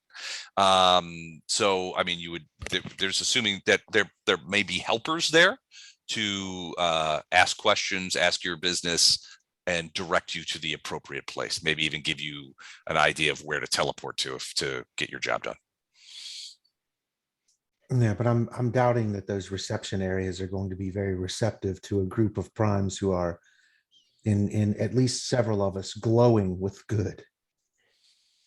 Well, Theoretically, I mean, really sets off my hair. Yeah, but you and me both, we have auras, so we don't hide very well. yeah. I mean, if they have detect good, which they may, Do we have? you guys will stand out. None of our current magic item suite has the ability. It sounds like something Gordon might be able to build for us. It's something that blankets us with a meh field or whatever. Something that hides your alignment or something like that. I don't know. Who in the party would know about something like that? Oh, I don't know. Yeah, I also Doesn't have his don't. headphones on. He didn't have his headset on. Pick me. I also don't know if Lothar would be all that amenable to having that happen. Yeah, So you're maybe not- we you can wouldn't- ask not- our friendly neighborhood caravan guard what he thinks. We're wondering if we're in another abyssal plane, is there a way to mask our alignment as a group? Nope. Okay. Nope, just you, huh? Got it. Just asking. Moving on. Just saying. Well, and to Lothar's point, I mean, he might not be amenable to that. And Flashheart, you might not be so amenable to that either. I mean, do you want to disguise yourselves as something other than what you are? Wait, no. We are not at the head of a crusading army. She's asking us to go in as commandos, right? We have a small force to try to rescue a high good value point. target, right? Yeah, And good point. so walking around all shiny and glowing is not going to get us very far. And everywhere we go, they'll be waiting for us. And let's be honest, you've also been sort of commissioned to do a hit on do an assassination on a demon lord. So I mean, let's not pull any punches here, shall we? Yeah. I mean, So yeah, there I are mean- ways of masking it, but I don't know of any communal way of doing it. Right. So I was just thinking there might be something Gordon could snap together in his mobile meth lab, his magic. Excuse me. Sorry, I get them confused. Breaking Bad, Pathfinder. That bag of holding is sort of like his Winnebago. Yeah, exactly. He just takes the shit. Why are you taking your pants off? Well, it's important. I don't want to get any magic dust in my pants here. Keeps a crease. And so the other thing, basically the ring can be used once every 24 hours. And I know that we have sort of the ideas we need to get moving, but I don't think it would be outside of being reasonable to use the ring, look at the map, figure out likely entry points, et cetera, discuss the hows, whys, and whens, and then wait for the next day to actually do the plane shift spell. I'm just thinking maybe we don't have to minimize our alignment because anything we set upon, it's going to be pretty obvious we're there to kill them, and we don't need to disguise our alignment. But is there more of like I'll agree with that. a camouflaging type situation where we don't detract attention, either via like an illusionary disguise or some sort of like camo cloaks? I can't think of the right word in the D&D terms that might help minimize our shininess. Holocaust cloaks. That's the Holocaust. Thinking between the Holocaust cloak and the Samwise Gamgee going to Mordor cloak, you know. The Dwed Pilot Roberts is here for your soul. Yeah. So undetectable alignment is a It's about to second mention level that. is a second level cleric spell, second level paladin spell. 1 person at a time, but it lasts 24 hours. How long does it last though? It lasts 24 hours. Oh, does it? Wow. Yeah. The undetectable alignment spell conceals the alignment of an object or creature from all forms of divination. Wow. Is a low enough item where you can get a wand of that if you want to make Yeah. a wand. I think that, see, there we go. This is a Bardos perfect target. And if not, even so, I have some low level cleric spells I can cast, and maybe that's something in my suite. I'll have to look. I doubt it as a paladin. I doubt that would be one they would give me. But It is a paladin level 2. It's a second level paladin spell. all right, so how many paladin spells? I don't think I have enough for the whole party on a daily basis. No. I have so minimal No. amount of spells, but that would be something we But could in do. an We could add a few of emergency. those in emergency. Yeah. All right, so craft wand, which Bardos does have. You can create a wand of any 4th level or lower spell. Crafting a wand takes 1 day for each 1,000 of its base price. To craft a wand, you must use raw materials. Newly created wand has 50 charges.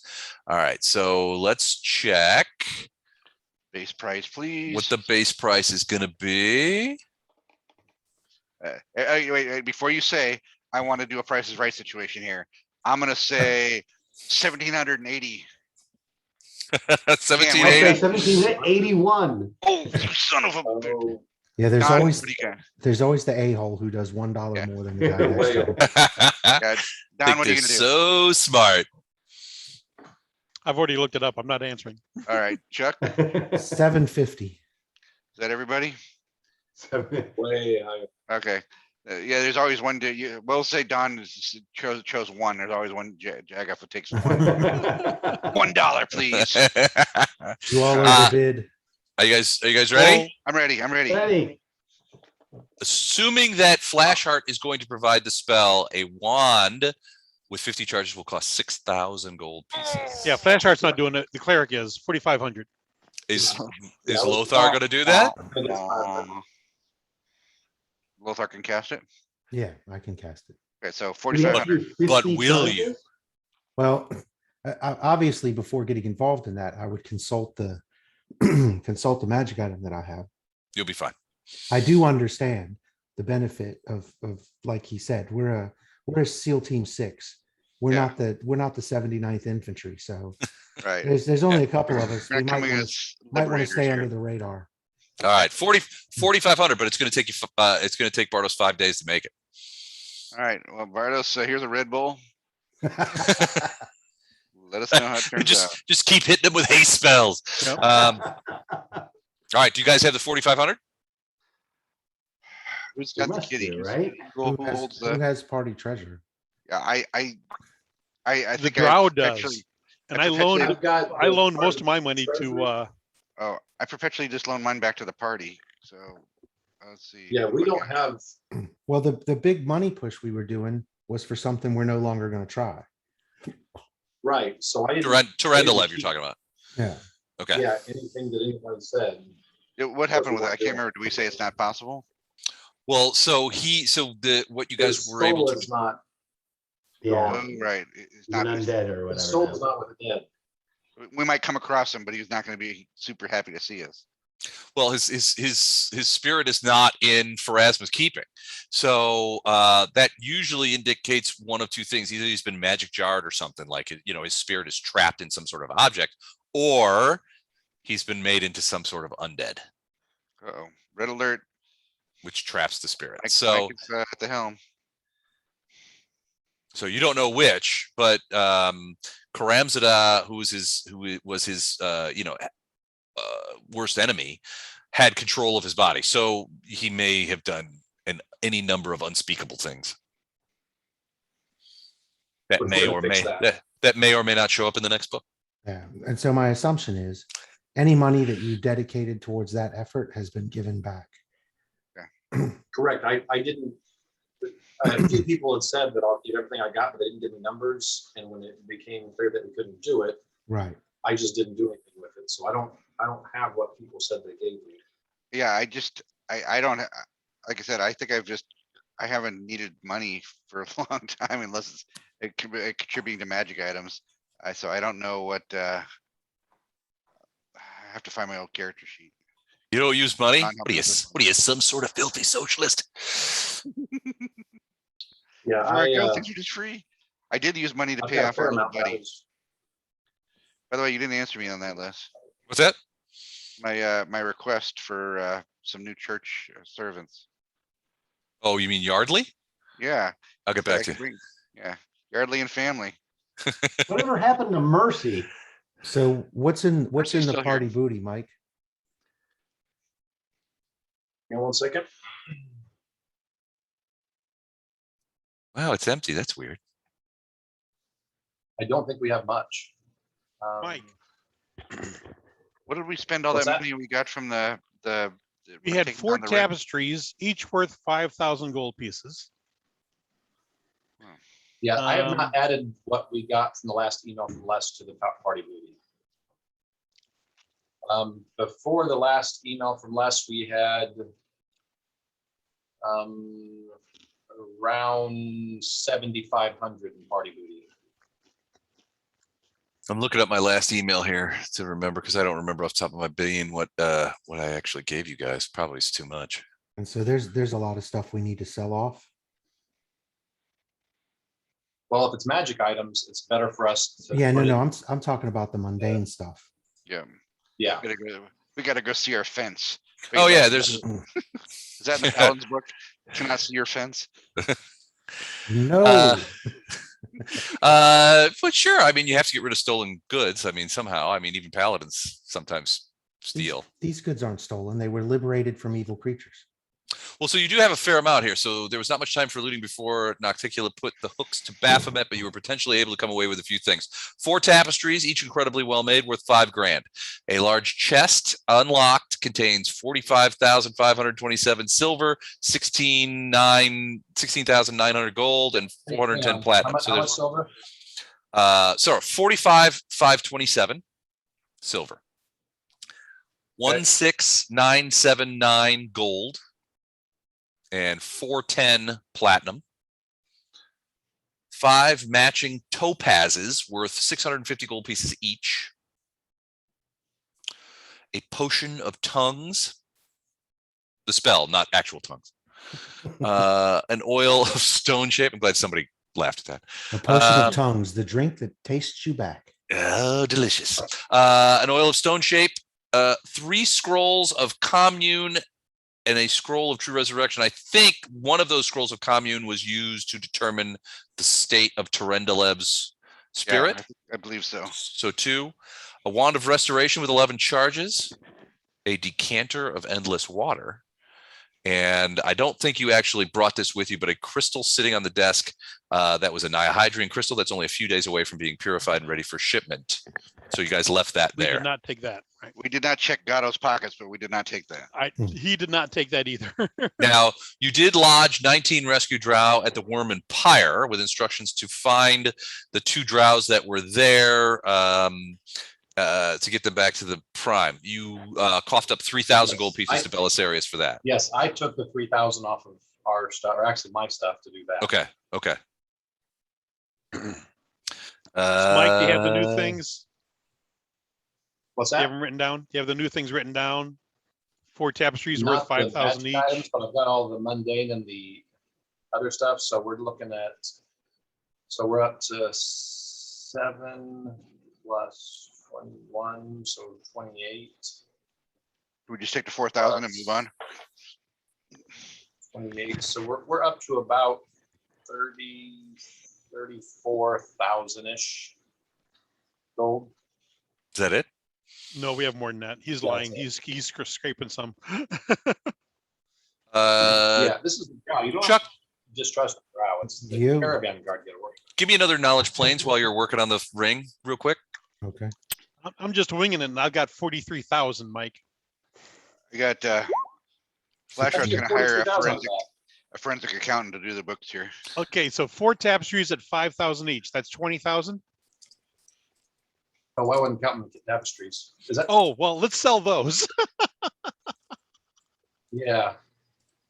I was doing all the Oh, gems look, and the there's gold. more gold.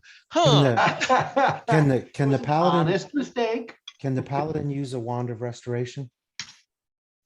Okay, so I'm adding that to it. Yes, it's a So divine it's- spell. It's So- 54 then. I would vote we give the wand of restoration to the paladin. 54 sounds better. One round of I restoration. didn't How many have that in charges? there. How many charges? Hang on, I'll tell you how much these exactly got in a little bit. That's the Chalice of Ozum. I'm not sure I got all the abilities it has there. Is that something we can talk about later? You can give me it so I can just make sure I have it. Well, not only the chalice, but the stole of the inheritor. Right, I missed that. They told me I got the shawl of Iomedae is how they The inheritor. won. Hold on, let me get this message to Lothar. Hey, what did you call it, Lothar? Wand of what? Restoration. Wand of restoration. How many charges? I don't know. Les will have to give us that when he's finished typing, but 8 that way I can charges. do restoration as a spell. But if you can use the wand, then we have two people that can do it in case either one of us are hurt. Mike, what do you got the gold up to now? I'm converting stuff just to gold right now. I Okay. have, and my character sheet has 6,000 gold on me, plus a 500 bag of gems from Horgus. So that's what I'm rocking right now. I'm not sure that counts. I think that counts everything we took from the Red League sword. Ugh, I sent it to Gatto instead. I'm such an idiot. Nice. That's because usually when I'm sending secret messages, they're almost always to Gatto. That's because Always he's the yeah. shady one. All right, And the there you rest go. of us are kind of out in the open and All very up and up. All right, so Violence. so you got the Chalice of Ozum, but you also received, in response to the questions from the last question, the Stole of the Inheritor. So Iomedae sometimes grants the use of the Stole of the Inheritor, Stole S-T-O-L-E, to her champions in times of great need. When it's draped across your shoulders, it grants DR5, damage reduction 5, good, and it grants the use of Heal as a quicken spell-like ability once per day. Also once per day, a good aligned wearer can cast Holy Word. In addition, as long as it's worn, the user can detect evil and detect chaos at all times, always on. A divine spellcaster who worships Iomedae, that's you, gains a +2 sacred bonus on all saving throws while you wear it. The Stole's greatest power, though, is allowing its wearer to use plane shift on himself and any allies within 120 feet. As an immediate action, the Stole immediately returns to Iomedae's shoulders when this effect is used. So basically, you have this scarf On loan. Unknown. on loan. Yeah, if it'll give you these powers as long as you don't use the primary power, which is this immediate action plane shift to a place of safety. Okay. I don't think Essentially, I ever had DR5, so that would be like you tell me how many hits I take, and then I just subtract 5 from it, right? just take 5 off Right. that each time. 5 off the damage from each hit. right. One of the things about this plane shift is I think, Lothar, when you do plane shift, everybody has to be touching, right? I believe so, but let me go ahead and look up the spell just to make sure. This one allows the wearer to plane shift himself and any ally allies within 1,000 feet. within 120 feet. 120 feet. Okay. Yeah. Might as well be There it is. 1,000. We're not going to be more than 120 feet away. Well, So, in hopes. So Lothar, to your response, sort of. It looks like that there's some sort of thing that's shunting people into these directions. Right. So no matter where you try to plane shift, it's going to push you To a reception area. into one of the reception areas. Yeah, you think that this is mandated plane wide. Right. I get it. That's what I'm saying. So the only safe way to plane shift in is to go to one of those places.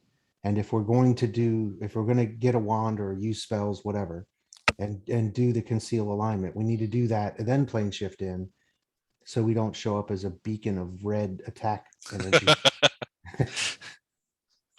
Okay, one more. Got another paladin here. Yeah. Yeah. Yeah. Hold, please. Yeah, we got another paladin and a crew of idiots here. We're just, you want us to just take them out or you want us to send them out? Okay. Yeah, clean up aisle 5. Carry Wet cleanup, aisle 5. So yeah, are you guys gonna have Bartos make that thing? Do you have the 45? You do have the 4,500 because Yeah, I think just take it out Okay. party booty. The total that we've got party booty wise right now is 54,400. Okay, that's almost enough. So if I you- think it's time to split that up to everyone. yeah, if you take out the 4,500 we're doing for the wand, then what does that come up So that's to for everybody? 49,900. 49,900, and then split that Yeah, it's however what's many left ways. after that. How many people do we have? 7, I only count 5 here. I think we're good. 7. Wait, I'm sorry. This thing Seven. around my chest is telling me my alignment's starting to change. Yeah, your alignment. It's starting to just choke changed. me. The Wait, book should I- is- does this need to- 7,000 each. Does this need to go in the book? Are you allowed to rip off, Yeah.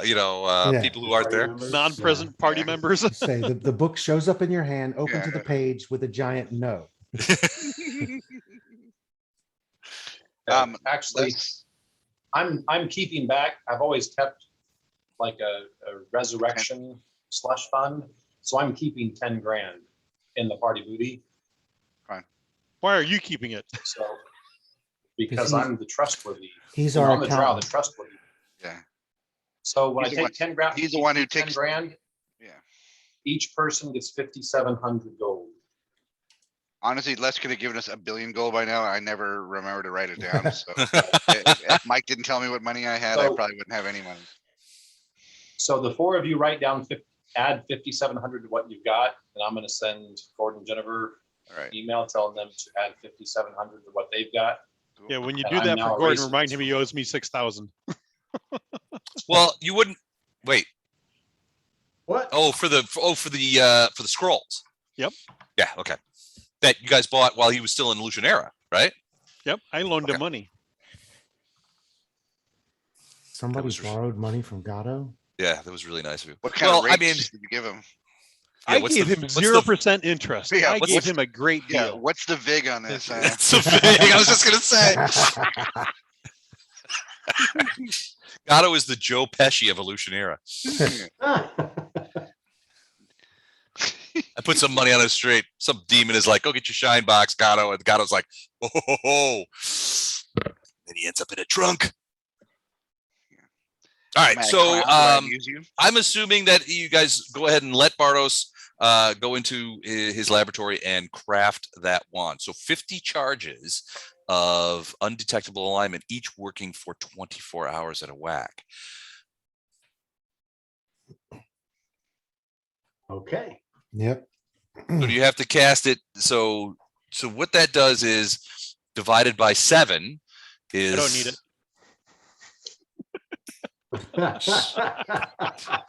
Just gonna come right out with that, are you? Or Shit, we already knew that. I don't need it. Because of the mind blank ring I have. Oh right, the ring. I forgot about that. Go sit your evil ass down and wait until we're finished. All right, so 6 of 50 divided by 6 is 48. So 8 days worth plus Yeah. plus a couple. All right, so 8 We don't have days to worth. use Of, it every day, but well, at some point, you're probably just going to be like, screw it, we don't need it anymore. I was just say at some point when Yeah. we're dropping holy fire and, and all the rest Yeah, of that. after the surprise is gone, we won't need it. Yeah.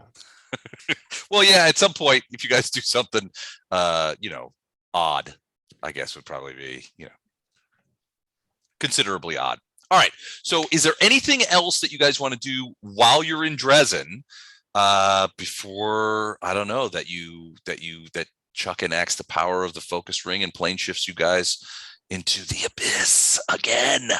So what we basically have 5 days Mhm. as Bartos is working on the magic item. So I mean, I'm assuming, and I'm not going to speak for the character, but I would think that Farina would probably want to spend 5 days in the woods somewhere. I would imagine that's a safe bet. I And thought we already did that. Yeah. well, we have been since we're here, but now we're talking about we're about to go back into the abyss. We thought initially, or at least I did, that we would go into the Underdark, which, while not a happy, shiny place, doesn't have the sticky, cloying nastiness of the abyss. And so, yeah, I'm thinking if Lothar's not needed for any of the spell work, and that might not be the case, I might have to stick around to do the cast the spell for Bardos's magic item creation, right? Mm-hmm. Okay. Well, then I'm just gonna spend time in the chapel in the castle or out back planting trees or something until I'm needed, and then You could take the time. You probably will go and visit Syvar and Jesker and just make sure that they're doing okay. And they are actually. You and I talked about this a little bit. They are doing okay. well, yeah, that's what I meant. The chapel that they've sort of set up, Yeah. and go do the Arastilian priest thing, which is basically plant living things, trees, wheat, whatever, and then just go when I'm needed to cast the spell for Bardos. Yeah, because you're starting as sort of a little orchard outside and that kind of thing, and it's getting close to midwinter though, so it's hard to plant things. But with the use of magic and stuff like that, obviously you're able to get things in the ground. So yeah, I totally get it. Gato, what about you? What are you gonna commit some crimes or? By crimes, I mean both larceny and crimes against humanity. Whatever whatever floats your abyssal boat. What are you gonna be doing in Dresden while these 5 days pass? Does Horgus come through at all? Yes. Actually, you find that Horgus actually is coming to Dresden for the New Year festivities, which will overtake. You guys arrive back on the 30th of December. So you guys will all be there for the New Year's festivities, which Irabeth and the Dwarven King sort of lead. Everybody takes a day off and celebrates and that kind of stuff. But yeah, Horgus brings in just about a day and a half after you guys arrive. Horgus personally comes back with a wagon train. There's about 100 people on this, so more people who are basically coming to stay in Dresden, and then a bunch of stuff. There's a lot of Horgus has brought a lot of wine and stuff like that, but he would be available to meet. We can talk about that at some other point.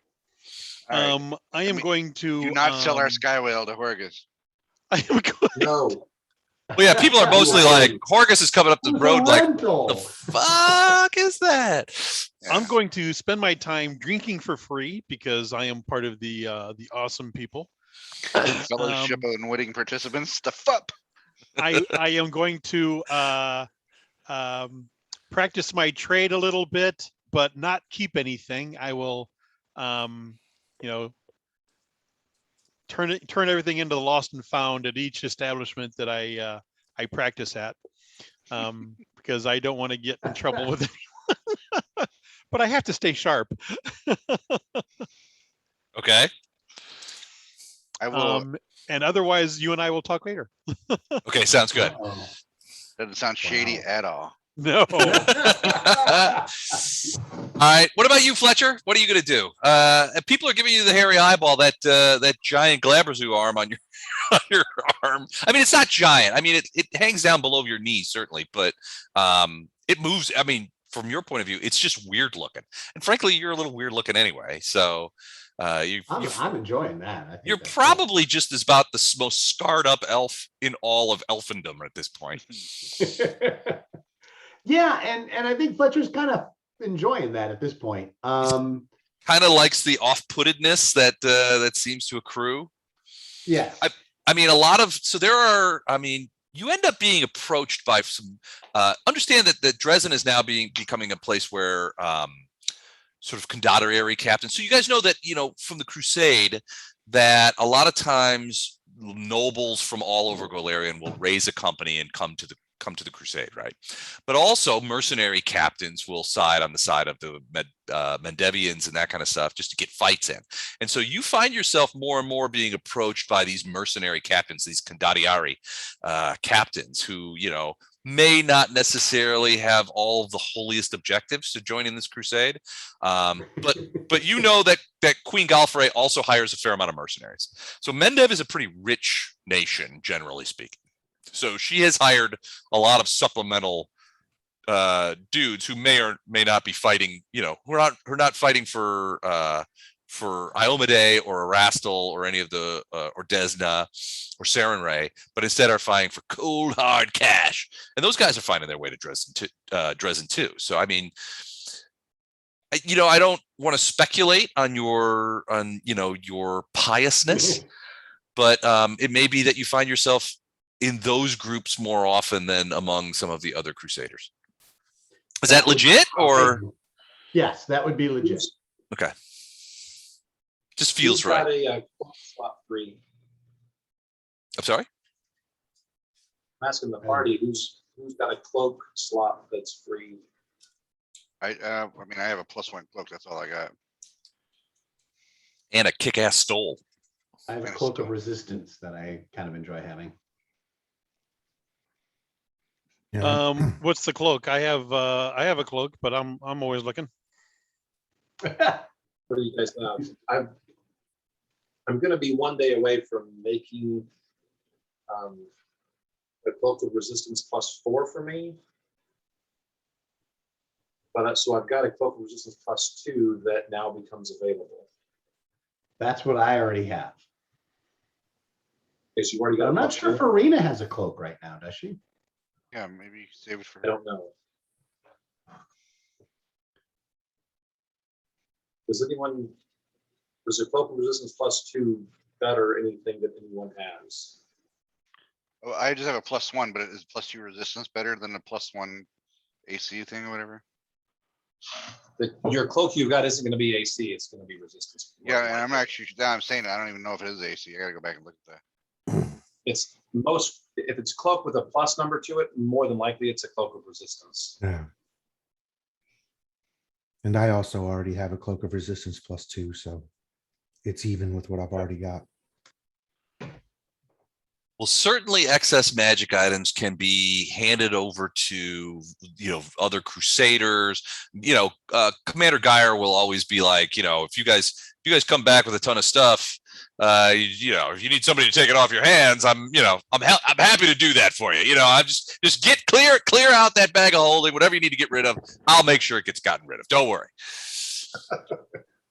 Well, basically, he's like, look, if you guys have like weapons or stuff like that, any magical weapons or stuff like that, I mean, he doesn't have a lot of coin. And frankly, he would hope that you guys would sort of just like donate to the cause, even though it's, he would never ask that.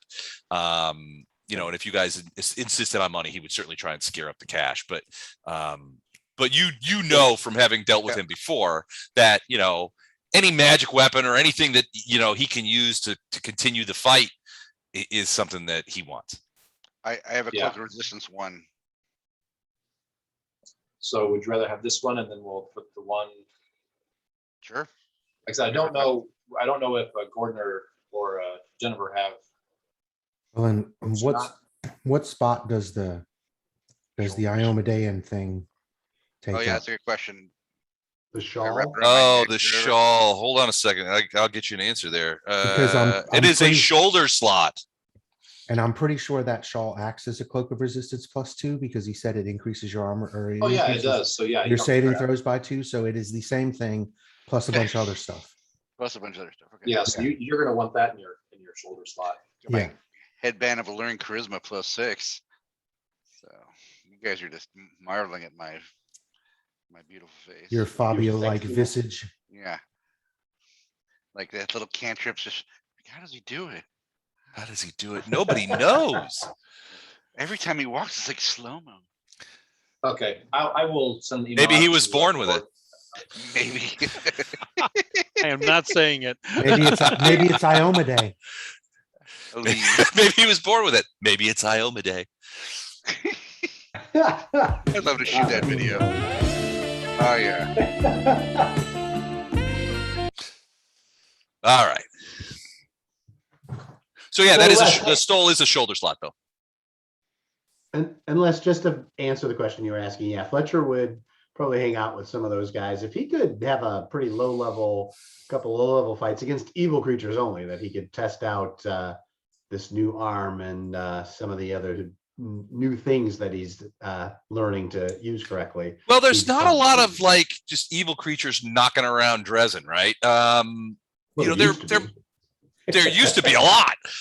You guys put paid to that, but yeah, I mean now there's really there are some neutrals, but no outright evils in Dresden. that you can All right. detect. He I would mean, if you just find approach some way to Illinar, practice. yeah, if you approach Illinar, he could probably for an hour or so tear himself away from the extracurricular activities, and he could teleport Just for hydration's sake, You- probably. himself and Storm out somewhere. Yeah, he needs a break anyway. So he's like, I'm just gonna sit right here. You guys go kill stuff. But yeah, and actually that's gonna go for anybody mostly looking at Gato. If you need a trip back to town, he can do how many? He can do 4 teleports a day, so he can make 2 round trips a day to civilization. That he would be more than happy to You are offer on. that service to the upper echelons of Citadel Dresden or the party. You know, they're like, hey, we want to go to some big city and spend something or buy something or. How many big cities do you know? I mean, you know Canebra, so you could easily teleport back there. I mean, you're familiar with Canebra. Canebra and whatever's the south they came from there. I don't know. Yeah, he wouldn't know many. So you and Bardos came up through Numeria, right? Yeah, we came That's from where the south. Bardos is from. Hold on. Solarian map. Okay, here we go. I'm trying to think of what cities would be in that region that you might have found yourself in before coming to Canebras. I think there's one, which is the capital of Numeria. I'm waiting for this map to show up, but I'm probably I could just stand up and look at my actual map that I got printed out. So can't be reached. Now I'm having Matt internet. I have displeased the gods. But yeah, you would probably do that. They're like downloading all that stuff. It's like, well, it better not be at this late at night, but I guess it's not that late. But yeah, so I mean that large city in Numeria that I will have for you momentarily. It would be. That's a good one, Matt. Like that. I was getting ready for the adventure. There you go. Nice. Where's this? Numeria. Starfall is the name of the place. So you would be familiar with Starfall because you would have been there. It would have been a place that you would have gone, when you were traveling to Canebras. Traveling north. Yeah, traveling north. So, and it's just due south of that. So you probably know, what is capital of Mendev? Doesn't seem to be one that I can see. Call it Flash Mendev. Yeah, any of the big cities he's been through, he can teleport to without a problem. Yeah, it probably would be Starfall. Would be the closest one. Here, let me. I won't show you, but yeah, Starfall's in Numeria. That's where Bardos would have come from. It's likely that the area that you talk about in your backstory would have been in sort of like southern or south central Numeria. South central Numeria, where you would have come over. You would have taken the Elgasy River into Mendev to go to Canebras. I'm visualizing this whole boys in the hood theme. And so basically everything also on the river all the way up, but those are all kind of contested right now with the war going on. So well, now, yeah, Yeah. I mean, not too badly. I mean, you can see over here, the West Selen. This belongs to you guys. So Canebras is sort of down. It's like right here, and you see this little indentation here. Canebras is just south of there. I don't know why it's not listed on this map, but that's where it is. So this area is sort of taken, and then the yellow area. I mean, basically, the Crusaders hold all of the West Selen River. It's only when you get deep into the World Wound, or the southern border of the World Wound, which is still where the southern border all along the Sarkora River is essentially where most of the fighting is taking place now. So Queen Mendev, who you have not seen this trip back, is down there with essentially a lot of the legions. Now you have a bunch of guys here in Dresden who are essentially holding this fort, because the last thing that Queen Mendev wants is for the demons to somehow manage to take back Dresden, because Dresden is becoming this sortie area for a lot of things, so that essentially it's becoming, if you look at the map, it's becoming like a pincer movement, right? You have a very strong presence at Dresden. You have a strong presence south of the Sarkora River, Crusader presence, and they're squeezing the demons in between them. Right. You know, for Dresden, they're these arrows show where Geyer's guys are essentially doing hit and run raids when they in these deep valleys that occur, you know, all these places, and they're moving closer to, you know, Pelura's Fall and Yataskar, and they're all attacking all kinds of stuff on the Grey Road, making it hard for demons to move people through those tracks. Whereas down in the south along the Sarkora, a lot of these cities here are demon held. Raelisgrad, Storasta, Blackheath Cairn, you know, Underin, Valaliv, all those are still demon held. So what you have is you have a lot of Mendev's, the bulk of Mendev, Queen Mendev's army, the Crusader army, is fighting across there. That's why the Battle of Raelisgrad, which was so important, they'd hoped to take that, form a bulwark on the you know, on the Isk and sort of push the line. Because of you know, the problems there and Baphomet's capture of the Herald and all that kind of stuff, that was a failure. So it's a bit right now. It's a bit of a stalemate along the river. There's also the capital of Mendev is south on the southernmost river in it, like right on the edge. Is it Storasta? Nerosyan. Nerosyan. Nerosian? I don't even see that on my map. Oh, Nerosian, there it is. Yeah. So yeah, you would know that one too, because that would have been on the way to Curatus, or through that one. Curatus. We're gonna call it Curatus instead of Canembris from now on. Yeah. So Nerosian is like back here. It's I gotta get closer because it's not a very big place. Yeah. So it's across the river. It's over here, about here. Yeah. Yeah. Further out here, but that's another big city he would know. Yeah, he would know Nerosian. Nerosian. Yeah, Nerosian, I guess. Yeah, however you would say that.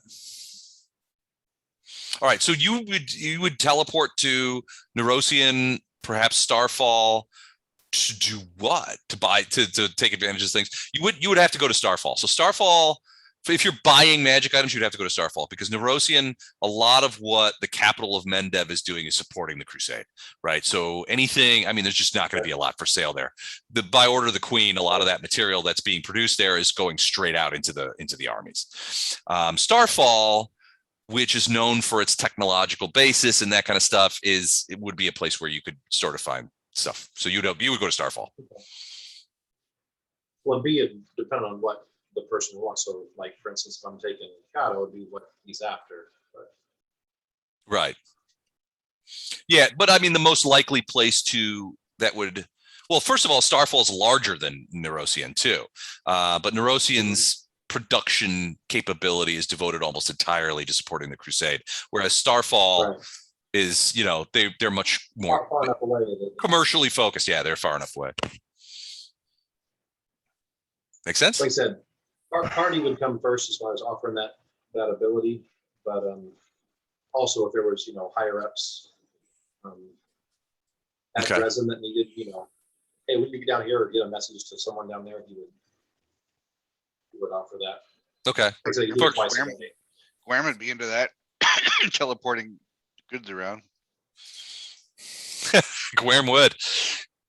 Well, Guam has a pretty good system set up. He's extended his, with Canembris as his sort of base ops right now.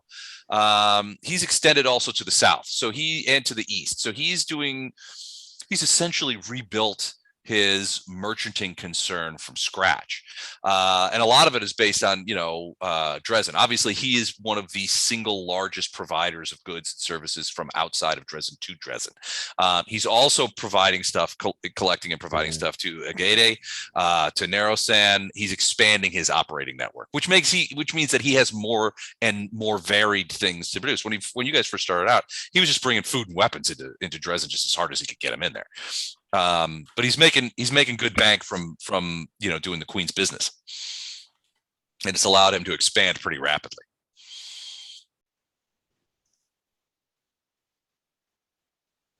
So yeah, he's definitely going to be there for the New Year's celebration. All right, so that's what you're doing. What about Flashheart? I was going to say, but he's not there. So, does anybody have any other things they want to buy or acquire before the day comes along when you guys decide that today is the day that we enter the Ivory Labyrinth?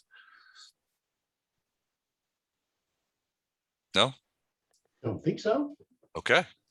Wait, Oh, Matt may have something. Matt, you got something? You're muted. Yeah, so sorry about that. Just getting something to drink. Got a like coughing or burn in my throat. The Flashheart like to first thing he's he's not a creature of the force, whatever. He definitely hang around evil creatures for a long time, so he's gonna do the cleansing rituals, have the priest help him with any cleansing rituals he might need to help rededicate himself to this mission. And then hit the books too, just learning as much as he can about potentially the plane they're going to be on, the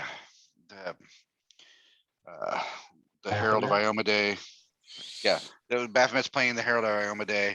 Anything I think that will be relevant to this. So I'm gonna hit the books and get cleansed up. Then maybe go for a quick Sky Whale joyride around the With your captain's hat on. Yeah. All right, so give me a quick knowledge planes, and Lothar. Well, you're kind of busy. I don't know if you would help him with these studies. Probably not, I would guess. Yeah, Chuck, you got a Mr. Microphone spell? I can remember that Mr. Microphone. Hey, baby, we'll be back to pick you up later. Now I think the message spell is more of a wizard thing, but Message Okay. spell, it's also a short range spell. All right, give me a quick knowledge planes From yes, for me, 1 second. from you.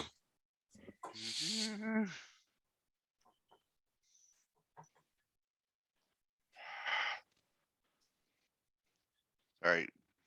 Gave me this great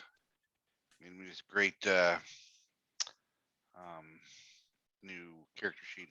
It just freaking You're using the easy There you sheet, go. the one that everybody hates. yeah, I got it now. I know a couple of people that don't hate it. A couple people. I'm not gonna Well, say their names, but hate's a very strong word.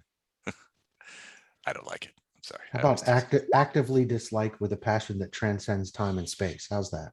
There you go. That's perfect. 18. All right. So you don't learn a ton, but you do learn a few things. So one of the things that you learn is about, and then you focus your studies on the plane that is called the Ivory Labyrinth. You'll remember that Nocticulus plane is called the Midnight Isles and is a collection of islands, only one of which is the island of Illusionera, which was her capital city. But there were other isles. Colifer was one. There were other islands. In this case, the plane, the abyssal plane, is called the Ivory Labyrinth. It is plane wide that this labyrinth exists and all these things. In fact, when you were working with Lothar and he was showing you the map of this plane, you could see things changing and evolving over time.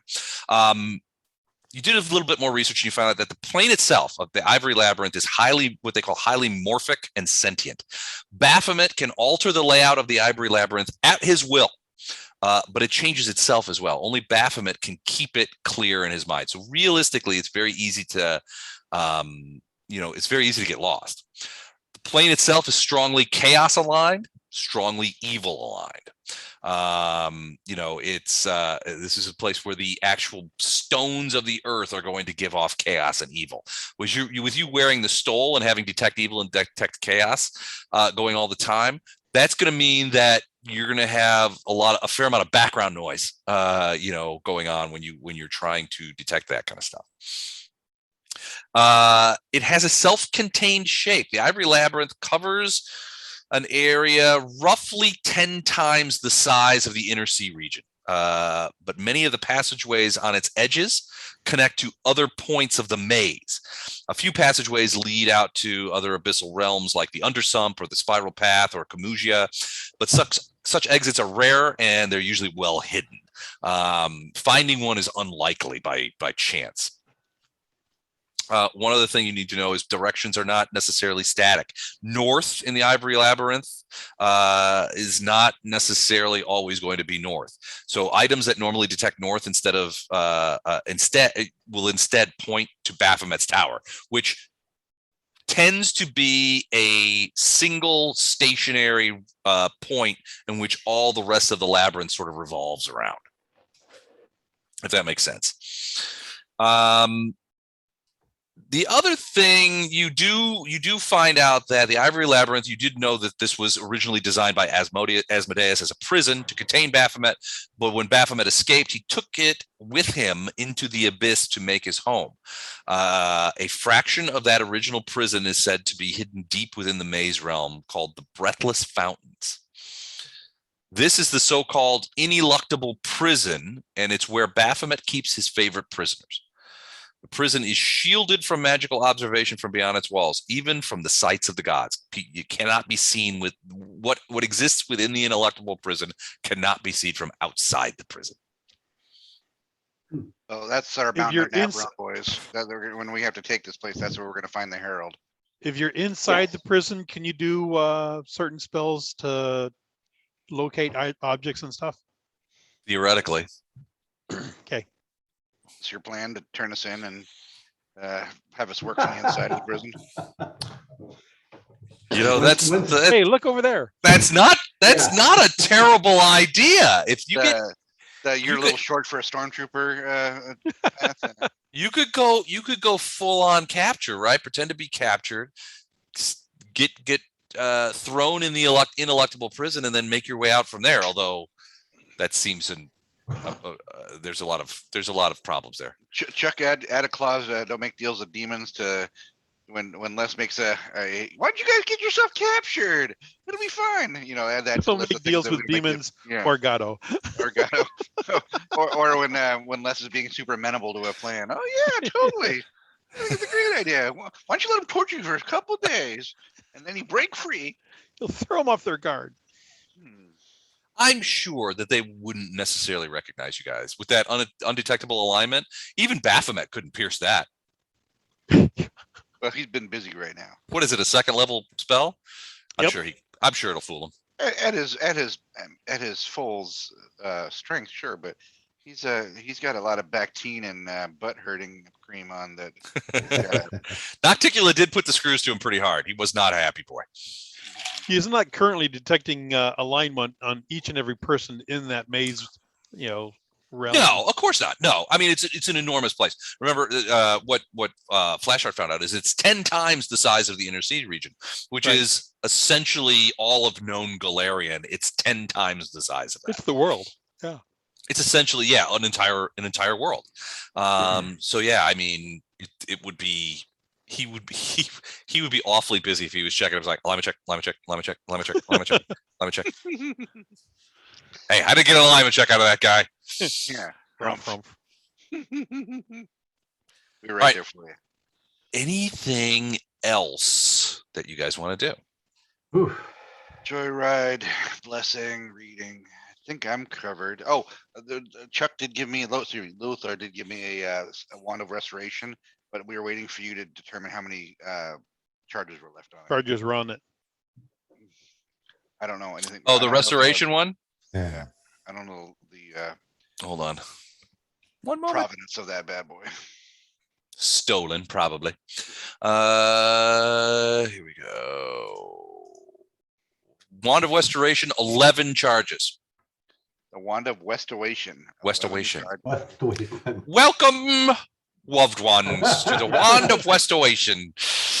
Marriage. Marriage. Enchanted by Baba Wawa. And you don't forget you have a decanter of endless water too, so that's fun. Yeah, did someone take that? yeah. I'm sure it's Ilindar who sold it to enhance party booty. Bardos broke it down. I've got it. I'm gonna put it next to my head at night to help me sleep. Just the sound of water. So don't forget, you also have the Chalice of Ozum and the Stole. I guess both of those are being carried by Flashheart. Yeah, I got those. I got a stolen inheritor, Wanda Westwation, and a Chalice of Odom. What Ozum? Sorry, not Odom. What I was saying about the Ozum thing is, I don't think I got all the things. All the powers. Yeah, I'll send out the chalice and the powers of the chalice and the But stole. the after. powers don't unlock unless we get some the demon. The worm face lord. Yeah. So what she basically said is the chalice has powers all of its own, right? So the chalice has some powers. So if you say the first command phrase, which is Ozum for Iomedae, it projects a globe of invulnerability. If you say the second command phrase, which is her sheltering shield, and you make a scooping motion with the chalice, which means it has to be in your hand, a resilient sphere is created around the character, and you may call upon these effects twice a day. So a resilient sphere is very difficult to type. Hold on a second. Resilient sphere. Resilient sphere. So essentially, it is a globe of shimmering force that encloses a creature. The sphere contains its subject for the spell's duration, which is 1 minute per level. In this case, the Chalice of Ozum is effectively caster level 20, so 20 minutes. The sphere functions as a wall of force, except that it can be negated by dispel magic. You can breathe normally in the sphere. The sphere cannot be physically moved by people outside it or by the struggles of those within. So you can't move while you're in it. So let's say somebody puts up a blade barrier is trying to chop us up. I can throw the sphere up and we should be safe for 20 minutes. Yeah. Okay. But we're not going anywhere. We just have time to talk about hash it out in there and hope the spell drops. Okay. That's a very specific thing. But yeah, and so a globe of invulnerability is different. Hold on. That was 1 charge per day. Is that right? Twice a day. Ooh, twice a day. So a globe of invulnerability is an immobile, faintly shimmering magical sphere that surrounds you and excludes all spell effects of 3rd level or lower. The area or effect of any such spell does not include the area of globe of invulnerability. Any type of spell cast, however, can be cast through or out of the globe. Spells of 4th level or higher are not affected, nor are spells already in effect, and it can be brought down by dispel magic. Okay. And you're going to allow Gordon and Jennifer a chance to come up with what they need before we go in? Yeah, absolutely. Okay. So if I'm just although Bardos's time is spent, he's not going to be. If you guys have basically said he may have a wish list, but somebody else has to do the shopping for him. Got it. Right. Okay. Yeah. If he has a wish list, you guys could go shopping for it, but he can't make anything else other than. You've accounted for Farina's time too, because you sent her to the woods. Yep. So you sent Bardos to the shop and Farina to the woods. Well, I mean, that's subject to change, but I assume Farina would want to spend time in nature. Oh, I'm sure she would. Yeah. Since we're telling her, oh, by the way, we're going back to the abyss, the place you hated for all that time before. And now we're going back to an even worse level of it. Yeah. And did we settle the matter of gigantic creatures, colossal creatures? Yeah, I sent out some emails to them. So I think it should be settled. I proposed something. Basically, I proposed that at the choice of the animal handler, you may or may not wish to see your animal companion take over large size. So if Lothar decides that Siggy needs to be the size of a regular owl rather than the size of a horse, he can make that choice. It still has the same powers. It can retain its original size. Now, Flashheart's not a man of science, but he did ask the game master if he doesn't have a familiar that could grow to large sizes, he has anything else that could grow to colossal size suddenly. I gave you a sky whale. What do you want from me? Yeah, just his left testicle, nothing else. This is a dick joke list. I left it there for you and you didn't pick it up. Yeah. Wait, that sounds wrong. Let me rephrase that. Your left testicle, which means you no longer fit in your armor and you're in pain. Yep. Flashheart's not using any of this equipment anyway, so. It's a tumor. As part of Nocticula's gift, you become a uniball. Instead of 2 little ones, you have 1 giant one. Nice. Does that have Bluetooth? It depends on who bites it. There's something blue about it. Yeah, it's blue, all right. Yeah. All this charisma and never getting any action. Come on. All right. Oh, I would imagine that if you sought out the companionship of the fair sex, that you would have no lack for suitoresses. Check your- Yeah, check- but then I check would your open my paladin mouth book. and I would start opening my mouth about the horrors we've seen in the various demonic fluids I've been immersed in on a regular basis. And I'd be like, I think I left a pan boiling back at my house. I have a boyfriend. I'll talk to you later. Damn, Flashheart friend zoned it again. Why, Iomedae? Why? And Iomedae responds, I don't see you like that. We're more of just friends. Yeah, we're just friends. You got friend zoned by your goddess. Although Farina's looking pretty good.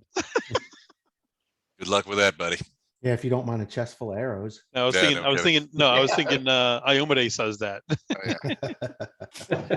Are we insinuating here that Iomedae may be LGBTQ? Maybe. I don't. Have you seen her haircut? I'll have to look at the lore, but I'm not sure that comes up. We'll see. All right. Is everybody ready? Yeah. Hardly Bring it know. on. So Okay. So you guys, so do you guys enact the plane shift from inside Citadel Dresden, or do you go outside, or you're in the sky? Oh, who's going to take care of the skywell where you guys are gone? We will. I will talk to. We built a whole wing, so someone will take care of it. Yeah, All right, we were enacting a scaffold and stuff, and maybe Horgus. I put the priests on it, but this is also why I wanted to get my my wing buddies up here to keep my. Well, Geyer is like, this is brilliant. If you guys will let me use this as a use Scotway as a battle platform, we could install new. He's like, this is awesome. We'll install a couple of more ballistas. We'll get a tail gunner. That kind of. And he's like, if you guys let me, I will Tail use gunner. this to attack. No. So but it's up to you guys. Survive. Yeah, I you don't guys- like must survive. merely defensive properties only. Well, it's your skywell. I will abide by your thing, but it could be also used to to. our ride as much as you want, but yeah, Alright. no frontline stuff. Yeah, No frontline stuff. Okay. Well, how about troop delivery? no butt stuff, no frontline stuff. The troop delivery, yes, absolutely. I think it Want to see like some zip line paladins coming down. yeah, Geyer's Rangers coming out of there. All right, cool. Well, he goes to work. He's like, we gotta get some ballistas in here, and he's like, I gotta get some dwarves. I got some dwarven paratroopers I've been wanting to try out. Can't do it. I haven't. The only flying creatures around here we have are rocks. That won't work. Don't So forget the musicians you have to have up front to play the Ride of the Valkyries as you go into battle. they can handle that.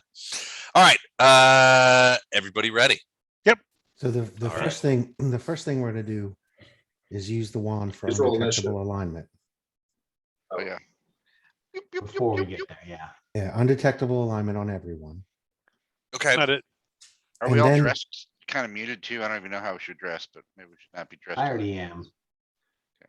And then use the ring of planar focus to pinpoint one of the reception areas Reception that areas. we were going to be shunted to anyway. But just so Yeah, that- your research as you spent some time is basically you were thinking that maybe you would teleport directly into Blackburg, but that's impossible. What happens is you're basically looking at magic and you're using some other stuff, and you're basically seeing that people who are going in there are immediately thrown to one of these 8 sort of reception areas, 8 or 9. There's a ton of them. There's not a lot of traffic going in and out of here. yeah. And I but- figured in, of taking the risk that part of the shunting magic can overpower the undetectable alignment and go, I'll bring us right into whatever the closest Okay. reception center is to where we actually want to go. All right. So here's a good question. where do you ultimately? You want to ultimately probably go to Blackburg, right? Correct. Okay, because that's where Baphomet's tower is. Yeah, that's my assumption too. Is I'm that also- that would be where the hand is being held. And that's where Baphomet is hiding up like a bitch, worrying about a year and a day. Right? Mm-hmm. So The Well, so one of the things that It's already been a week at most. it's been a Okay, week. so slightly less than a year and a day. So where is that? I dressed down to take off my normal Iomedae and Okay. stuff off my tabards and stuff. I'm dressing Aragorn chic, woodsman. All right, yeah, kind of like everybody drop your IDs and obvious holy symbols and stuff like that. Yeah. All my holy Just symbols tuck 'em are in my back. bag. Yeah, at least tuck them back a bit. Still laughing is like, how about this holy symbol? How about this one? The mummy chant guy. I love that guy, Benny. Yeah, from now on, I'm gonna call Gato Benny. Benny. I love that. Benny, meow, amazing, meow, yeah. meow. Benny, That's one of meow, the- meow, meow. I hope that movie should stand the test of time because that is a cult classic. Absolutely. O'Connell, you're on the wrong side of the river. All right, so you guys do undetectable alignment on everybody but Gato. And then you prepare, you remove all obvious, leave your dog tags back in Citadel Dresden. Geyer says he'll take good care of Skyway. And you go. Plane shift in. Where does it Plane end up? shift in. So let's Da, just da, go da. ahead and change some Imagine this maps being here. like Star Trek and we teleport. Can anybody see anything? I see a black. rectangle. Yeah. Darkness. Wait, Oh, is this like Hello, an eye darkness, exam? my old friend. Come to Hello, kill darkness, demons my again. old friend. We've come to kill demons again. All right, hold on a second. Hold on. I don't want you guys to see everything here. But we want to see everything. Yeah, we that's, see the No, world I now. tried. that's I- right back where we started. Plane ship failed. All right, Sometimes you Over. don't. adventure's over, guys. Adventure's over. All right, here we go. The stupid new dynamic lighting never works right. All right, you ready? Here we go. You see All everything? right, you guys can see that? Does that See say everything. welcome demon? It says welcome demon. Yeah. All right then. Does it really say? It does say welcome, demon. Welcome, demon. All right, so you guys materialize right here next to what looks to be a very pleasant-looking sort of pool with a thing around. There's like a little bit of foliage against the walls there, and you can see there are several welcome demons that look like this. They are sort of men with the heads of flies. And so just in general, this chamber measures about 50 feet across and has a vaulted ceiling that rises to about the same height, about 50 feet. A sphere of bright light shines above, almost like a miniature sun, and it casts brilliant illumination down into the room. There are patches of thick green ivy which cling to the walls that you can see, while a pool of water flanked by two curving ivory benches sits in the center of the room. There are numerous archways and doors in the walls, which look like they provide access to tunnels and other chambers. But it is the walls, floors, and ceiling that demanded the most attention, for all these seem to be formed by thousands of bones, skulls, femurs, ribs, and more, harvested from all manner of humanoids and beasts and packed together in a dense, osseous patchwork. As you guys arrive, this demon signals to the other one and disappears. These two demons come over to you, sort of step forward, and they're like, "Welcome to the Ivory Labyrinth. My name is Welcome Demon." And the other guy says, "My name is also Welcome Demon." And they're speaking in both, one speaks in common, one speaks in abyssal. They're like, we can assume that you are from the prime material plane, yes? We just want to say welcome to the Ivory Labyrinth. And if we might, we'd like to ask your business, please, and to which area that you wish to be directed to. All right, before anybody says anything, let's just take a show of hands here. Who speaks abyssal again, or he said it in common? I know I speak abyssal. He said both in common and abyssal. And abyssal. Okay. I do not speak abyssal. Right, so let us speak for you when the time comes. And where is our business here? I don't think I have a good answer for that. Well, Yeah, we probably shouldn't lead off with "We're here to kill your boss." you know, We're looking for a map of the stars. You got one of those handy? we're here to go to, what was the name of that city? Blackburg?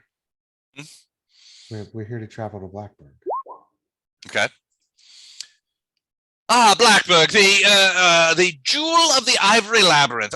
Indeed. So, are you familiar with the parameters of how to teleport there? If not, we can certainly give you a quick primer.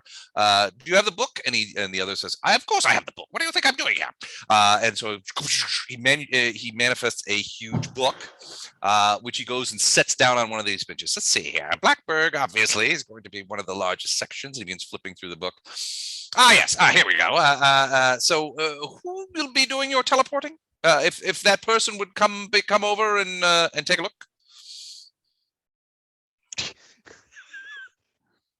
Dara, is that you? We'll let Bardos go over. No, Bardos I'm isn't going. here. So Ilindar is going to go over with his giant black dragon. Yeah, I'm pretty much on Storm's back. Which means now I'm actually good. Dead And, man switch, Les. Dead man switch. And Actually, Les, I- can you make my icon, Ilindar's icon always come to the top or be in the front? There you go. It should be on the top now. There you go. Okay. and I apologize, Ilindar. I meant no disrespect. Huge black dragon. There we go. I was ready. I was ready that time. You saw it coming. Hey, I Gato, like, these are starting to hurt. It's I like that. You're telegraphing Now we're like, I think Gato should his lose. body.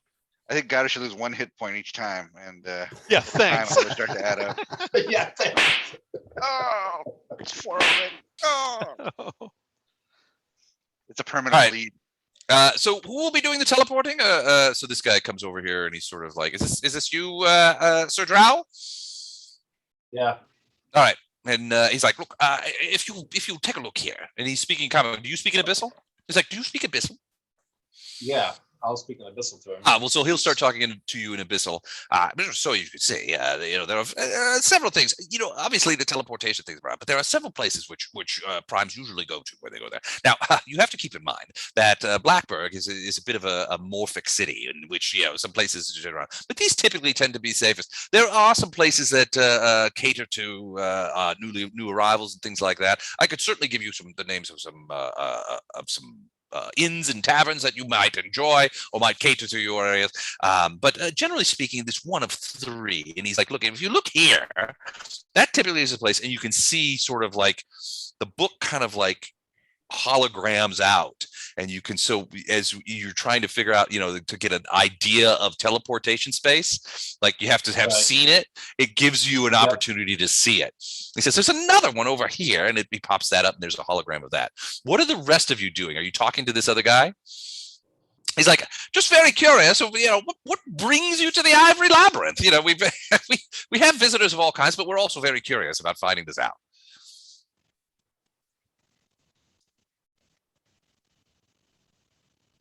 Cricket. Don't I'll everybody go start over and saying talk no. to him. We're looking to open new trade routes.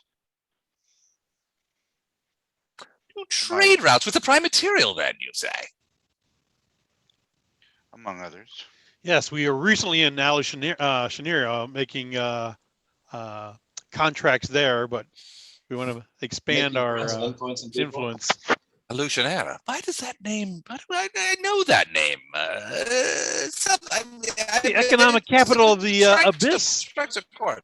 Maybe It's like the maybe New you York got- City maybe of the you Abyss. can't- New York City and Vegas all rolled into one. I guess these bug guys don't get out Oh, look, much. he's bringing So some back. this other guy comes in over here, and he's like, Milady Odenka, these are the new travelers. And you see this creature. So she sort of slithers in, very snake-like, demonic kind of thing. And she's like, look, my friends, look at what has fallen into our laps. Are they not the most delightfully ridiculous creatures? Welcome to the labyrinth, she says. Now we do, we always welcome travelers here, but we first must ask you to do a couple of things.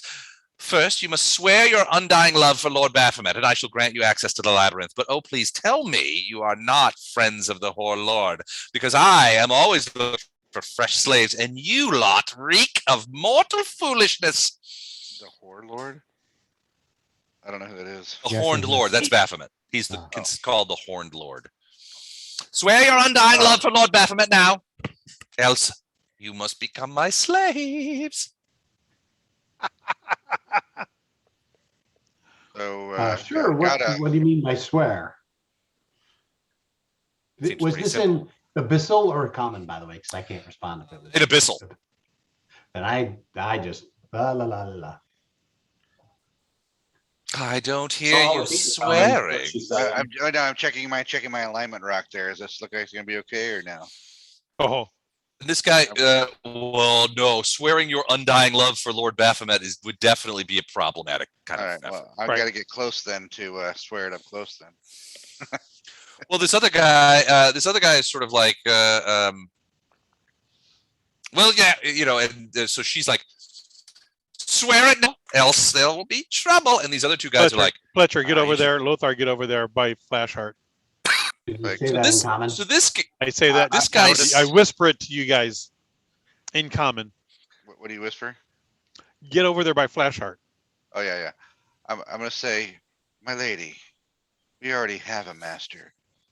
We swear to no one else. well, it better be Lord Baphomet, or I'm going to be Lothar, get having, over I'm there. going, or you will be my slaves to be sold into slavery. These guys are like, you guys, so this guy, you know, is like, hey guys, just, you know, you have to swear undying love for Baphomet. It's not a big deal. We'll get you, you know, obviously we'll get you in the city. I mean, you know, it's not a big deal. So have I got enough of an idea of what I need to do to teleport? Yeah, the book is still open. You figure you could probably get there, but she's obviously, this creature here is obviously like, you strike me as being not entirely above board, are you? Will You you need not? to- Last chance, swear your love for Baphomet. I said entirely above board. We're traitors in the abyss, my lady. We're never above board. I Flashheart. knew that you reeked of mortal foolishness. Flashheart burst. All right, I can burst. I mean, with the smite. Oh, okay. I'll hit the. You think this is gonna be that bad? Huh? All right, I'm gonna hit the old smite burst. Okay. Is So that who- adjacent or 10 foot? It's 10 foot. It'll get Storm, Okay. but not Illandar. Okay, Yeah, Ellen, Ildar's not worried about that. I can take a 5-foot step if it's important. Don't just do it here. No, All right. no, you're fine right there. All right. I burst. All right. So is it a 5-foot radius or a 10-foot radius? 10 foot. All right. Let's take a look and see who that gets. That's everybody All but right. Iggy and It doesn't get Siggy or Illandar. Okay. Well, she certainly feels when you do this, and she's like, "Ah, we have yeah. interlopers, visitors, who are trying to steal within the city. At them!" And at that point, we would roll for initiative as she fights all of you at once, and the welcome demons Oh, become Yep. unwelcome demons. unwelcome demon. Unwelcome. No, it already says welcome demons. There's no text. Retype it. Are you gonna put in the turntable? Yeah, Holy wait crap, for the dude. box to come up. There we go. Did you roll a D100 for yours? Who? Jeez, Gato. You. 34? It's just a 34. Man, maybe we You're should have plus talked to 15? Naticula, gave him some. Like I said, Mike? he's gonna go snickety snack Mike? on her kidneys. 19. Gotcha. Well, sure, Gatto. You can go first. Like, I think he can go twice before I go. I wish you would had an assistant. We swear. No comprende. No comprende. No habla abyssal. No habla especial. But I have a wand of Muy Westelation. sado.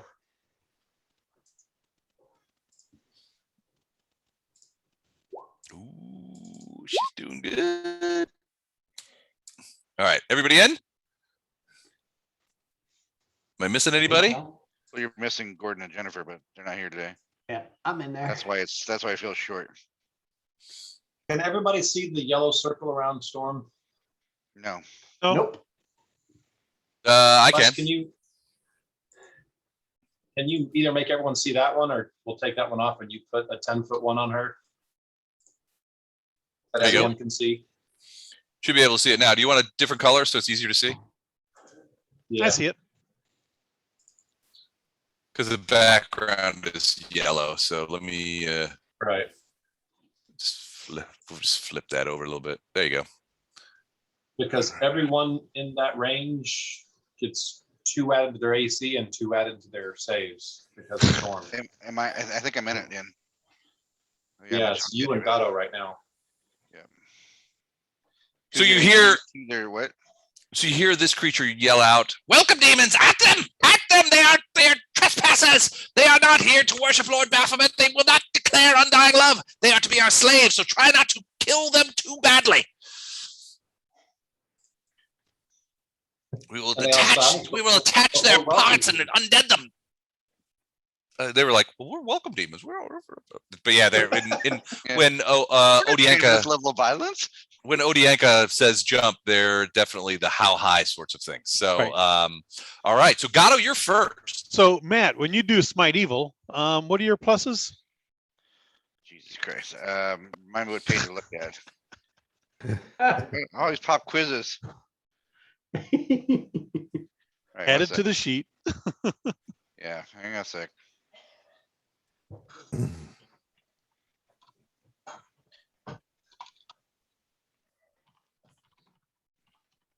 Talk amongst yourselves. Okay. There we go. Might evil. Oh, that's the wrong one. Pathfinder. Ooh, that's what they're gonna do. I like that. Okay. Once per day. Smite evil. Okay, here we go. Charisma bonus to attack rolls. Yeah, it's a evil as her charisma bonus, if any, to her attack rolls. As her attack level, all damage rolls against the target of her smite. If the target of evil, smite evil outsider with the evil subtype, an evil aligned dragon or undead creature. All these apply here, I think. The bonus of damage on the first successful attack increases to 2 points of damage per level the paladin possesses. So what am I, 13th level now? That'd be 26 points right there. Okay. Regardless of the target. Go ahead. On the sheet, what does it say your plus is for attack? Where would I Your find that? charisma bonus. Yeah. Am I looking at my CMB? Is that what I'm looking at? What's No, your charisma charisma. bonus? What's your charisma bonus? Oh, it is. Oh, you changed it from here. I'm sorry, I forgot you changed my bonuses. It is It was plus plus 1, but I 7 have a, last. yeah, it's a +7. I have a +7. +7. Okay. Plus 7 to hit. Okay. So Gato is going to stab at her About the once AC. and then tumble over to here. Okay. But first he's going to stab at her. Okay.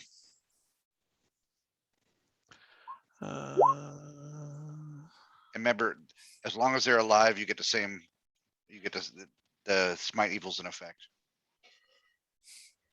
But As for long this as first she's attack- alive, right? It's Right. not all of them. It's just her. But this first attack is where you get the first hit is where you get the damage. Right. Extra damage. Okay. Does 35 hit her? No. Oh Jesus! Yes, it does. No, it doesn't. It doesn't? It does not. Close. Close. Very close. But it does not hit her. Wow. Okay. Well, then I'm going to acrobatics past her to here. All right. I'm going to roll my so I'm gonna need- acrobatics. Mm-hmm. And I'm going to check it against the. Ooh, made it. Okay. So you do manage to get back there. That is my turn. Smite evil. Okay. All right. It's her turn. She's not even really paying attention to you. She's focused on Flashheart. Flashheart, you're And- flanking, by the way. As you can see from the multitude of arms that she has a variety of attacks. Let's So dance, essentially, witch. all of those weapons, of which they're all attack at Flashheart, while her tail slaps at her prehensile tail slaps at Gato.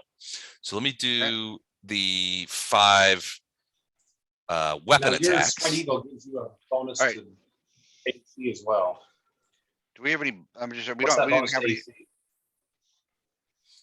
any. AC? Same thing, +7. +7 to AC. On this newest character Yeah. sheet you sent me, Don, this doesn't have my new shield on there, right? This has my old shield.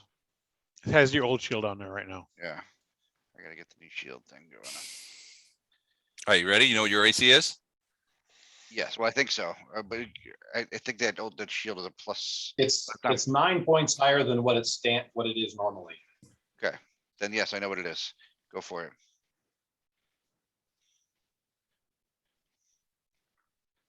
First attack is 33. Nope. Second, well, I don't know why my dice are taking so long. Hold on a second. It's 40. Nope. No. 30, No. 28, Nope. and 42. Nope. What's It's your nine- AC? If it's 9 plus where higher than it was before, it's gonna be 47. Against this person because it's Smite Evil.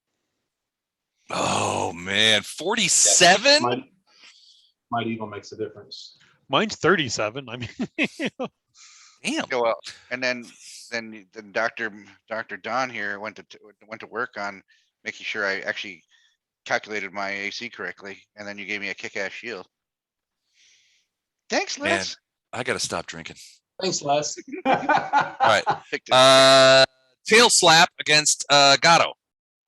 Natural Twunzo. Let's see if that's a crit, shall we? No, not a crit. it's not. Is it But bleeding that's a hit. tail? So, so he gets a grab attack. So it's 2d6 plus 3 Ooh, it's a is the grab- grapple. damage, and it gets a grab attack. It tries to grab him. So hold on a Is second. grab different than grapple? No, it's the same. It's same. Just wanted to make sure. Okay. Of damage, and the grab attack, which is her CMB, which is okay. That's pretty good. Right. Takes me so long to get all these bonuses in. 38. Oh Ooh. shit! Natural 20. She's got you. You are now grappled by her tail. But she's grappled as well. Well, Her tail is 1,000 limbs. Yeah. So she can still fight. She just can't do tail Yeah. slaps anymore. right. I'll occupy the tail, guys. You guys do. I've got her tail right where I want her. All right, you are grappled. Fletcher, it's your turn. Okay, so I get +7 for this spell, 7. Yeah. right? Okay, 7 so for your attacks. Yeah. 28, that's 35. Okay, so first sword attack. Hit. I assume that hits, yes. I'm not so sure. Yeah. She's pretty tough. 27. 27 points of damage. Okay. Now, plus, wait. Oh yeah, then plus what's the other 28 damage? for the Holy Smite the first time. Look at that roll. What? It's 2 1s. Two You ones. rolled, you Yeah. rolled snake eyes. But All right, I but get how much do you get on that first 28. attack? Plus 28. Okay. Plus 28, so it's total of what? 50 55. 55. 55. All right. Done. Shit. Hang on a second. Okay, Yeah, dark second mark. attack. 39 is a hit. Now it's plus 14 from now on. For Plus 13. 14. So 7. Oh, yeah, Is 13. this good damage? Is your sword aligned good? Yes. Well, it doesn't matter. For this round, everything bypasses DR because of the Smite Evil. Smite Evil. Not only this round. Oh, all right, okay. rounds Bypasses DR. Okay. Okay. All third right. Attack. Okay. That's a miss. Fourth attack.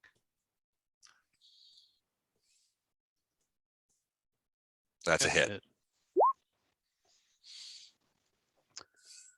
Another 47. Yeah. Okay. Got it. That's it.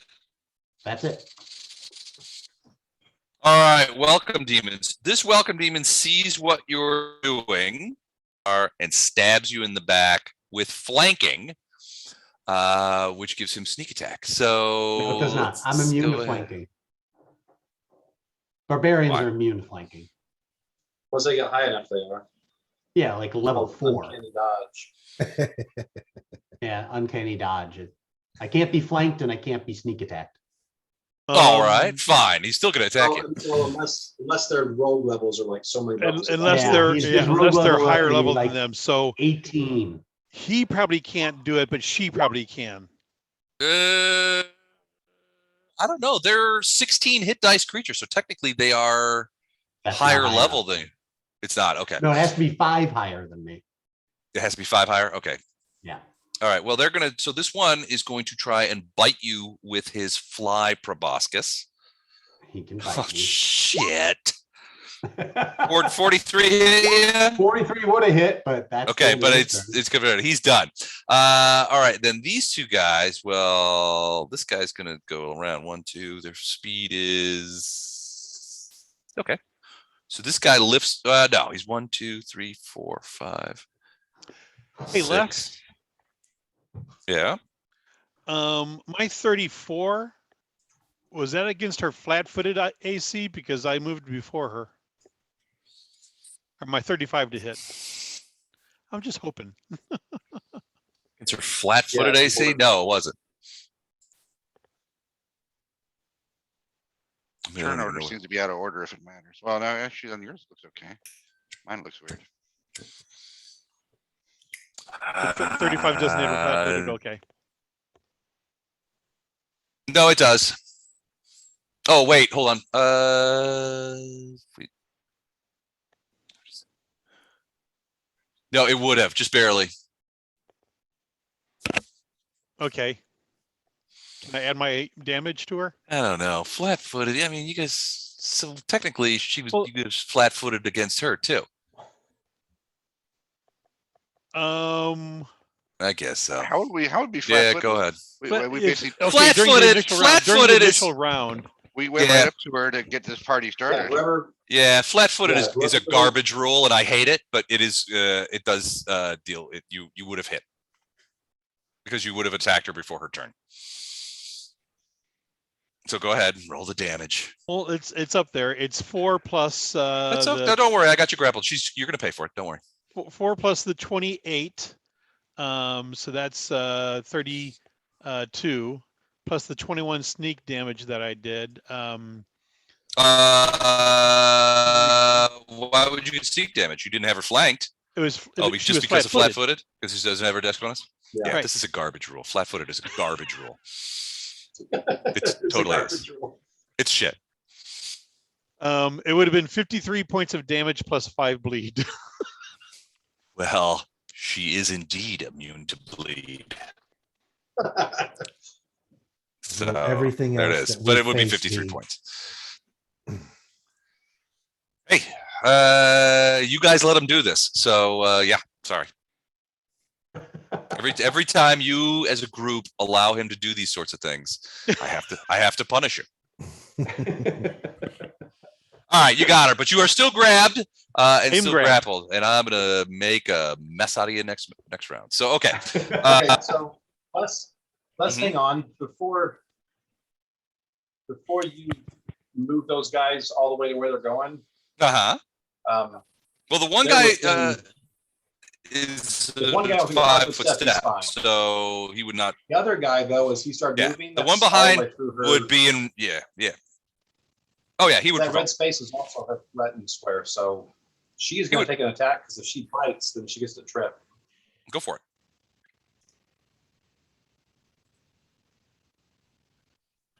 Wait, actually, no, she's not going to. Okay. All right. For the Smite Evil, that has to be her first attack, doesn't it? Yeah, it has to be her So- first attack. So yeah, so she's not taking it. Never mind. Okay. So they are both going to try. Well, the first one is going to try. Both of them are going to try and bite you. The other one is going to also try and slam you with his wings. So, and they're both flanking. So they're both going to get sneak attack damage if they hit. And they're attacking you, Ilindar. Now Ilindar's up in the middle of. He's up on her back, so he's kind of like. For one thing, this guy down here is actually in her space. Ilindar's like right there. And her space goes to right there. That's the corner of her space. Well, here's the fun part. These guys fly, so they will lift off to get at you. Okay, all right. That means it's not just a 5-foot step for either one of them. If they fly. Go ahead and take your attacks of opportunity. No. Nope. Ilindar doesn't have that. He's got a fist, That was a very lawyer move, Mike. and Storm is not, yeah. Okay. I reserve the right to attack them. I'm just not going to do it. I'm not going to do it. All right. So they are going to try and bite you with their proboscis. These proboscises come out of their fly heads, and they're trying to get at you with them. So the first one, and they get +2 for flanking, right? +2 for flanking. Oh, crap. 45 hit. You'll Yeah. have to move them up where they're at. All right, fine. You want them moved up? Just put them right here. How about that? Now, hold on a second. Okay. So they'll both fly then, rather than walk. So they will have the room to get there because their fly speed is 60. So they will have room to get to where, but they'll only get a single attack. The first one we'll do from the top. The guy in the back, it's a 45. That'll hit you. Oh yeah. Okay. Man, we need to up our game here. These guys got some serious rollage. All right. So it does 5 points of damage, but the proboscis sticks in you, and they have something called siphon. Any creature bitten by one of these demons must make a DC 23 Fortitude save, or take 1d4 points of charisma damage. Charisma damage. Is he within 10 feet of me? Because he gets a bonus to his saves. It's not. Nope, I'm not. Sorry, buddy. Well, I get All right, so +4 to save because I'm around Fortitude save. What do you get? What do you get +4? Oh, because of storm. Okay. because of storm. I get the full bonus. Everyone around just gets half of her bonus. So Well, there's nobody else in that circle except for Flashheart's a Flashheart. little A little, bit, yeah. yeah. Flashheart, I'd give it to the one guy who doesn't need it, probably. so this is going to be 4 higher than what it says. 26. All right, you made that. All right, so no problem. You did not get siphoned. The other guy attacks you from the front. 34 hit. Yes. 7 points of damage, and I need another siphon attack, and then I'm going to roll the sneak attack damage.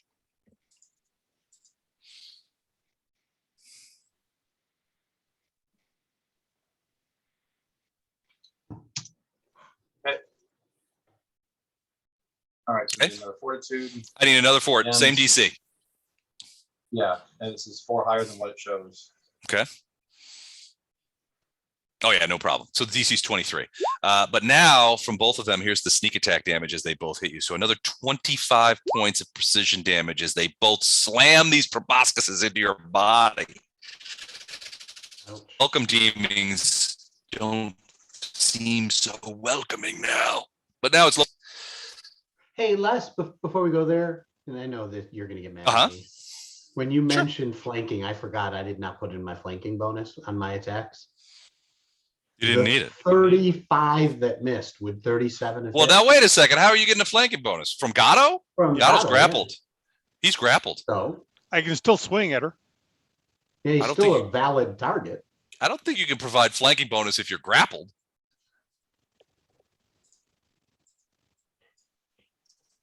By the creature that you're supposedly grappled by.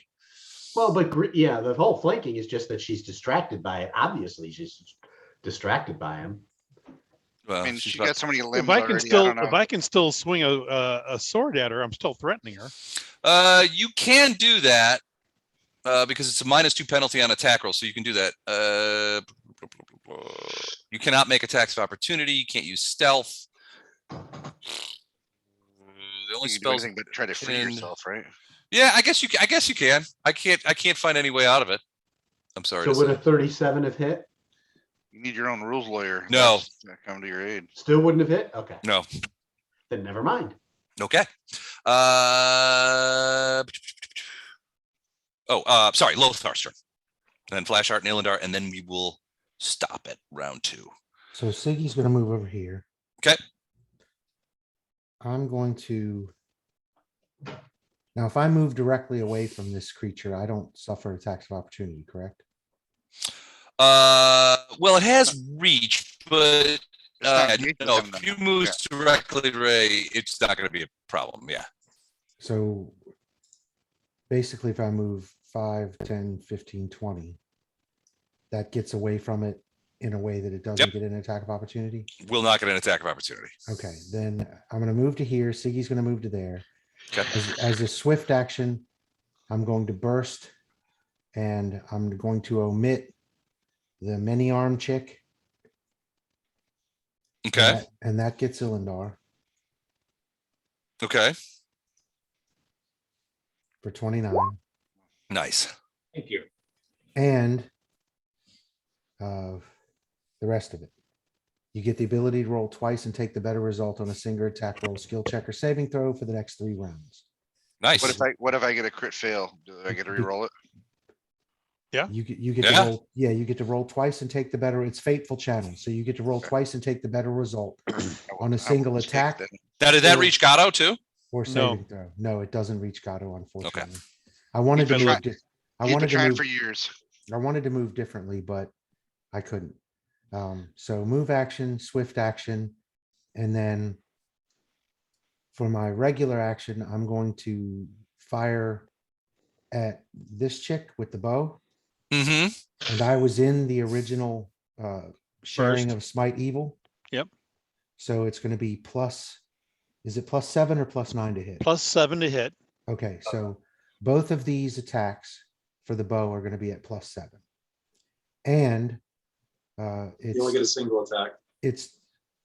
I get double attack anyway. Why would I only get a single? No, attack? you moved. Okay, hang on. Because you moved. Hang on.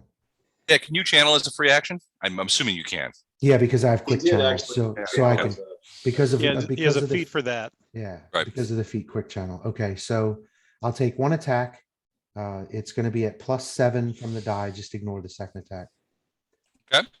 So 24 is I gonna was miss. supposed 7, 24 is going to miss.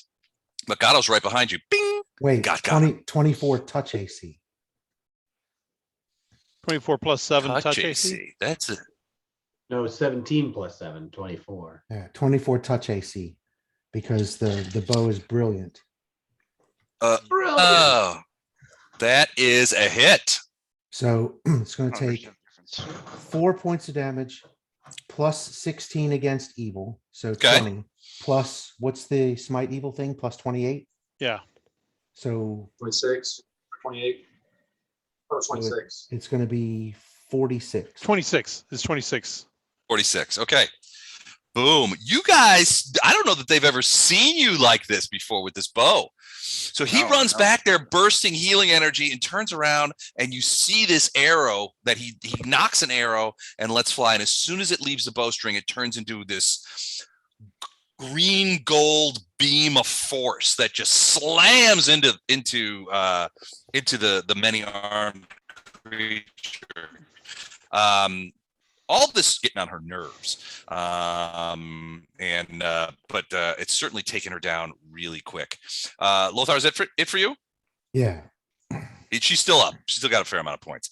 Flashheart, and then Ilindar, you're next. All right. So I am going to strike her. The Centurion's going to strike her roughly. Okay. I just want to ask Don, if I do my my attack, is it attack as a smite evil or smite mega evil? It's mega evil. I just wanted to double check that. On the advice of my gaming attorney, I'm smiting with mega evil. On advice of counsel. Anything happen? Wait for it. Not yet. Did you hit all the things? It's prompting you for like your bonus to hit and everything. I hit the little button or it's mighty mega evil, and then Okay, did I you get don't s- another button that says your attack bonus is actually something? no. Maybe something broke. Wah, wah, wah, wah. What happened? Yeah. Did you let Did you edit your macro? The No. epa mega macro has failed. I have a little performance anxiety. That's all. It happens. I'm getting It's older. prompting that's you all. somewhere. that's happening with a uni? Looking here. Smart Ooh. mega evil with radiance. We're still not seeing nothing. Yeah, I'm not Just saying says you're anything. doing something, but nothing's Not coming up. seeing that. Just try a regular attack and we'll manually add the stuff. Yeah, I'll do that. So it is. Let me just double check my thing. My regular attack is 29 plus Do you have a 7. Right? macro for a regular attack? Oh yeah, you're right. I should have a macro for that.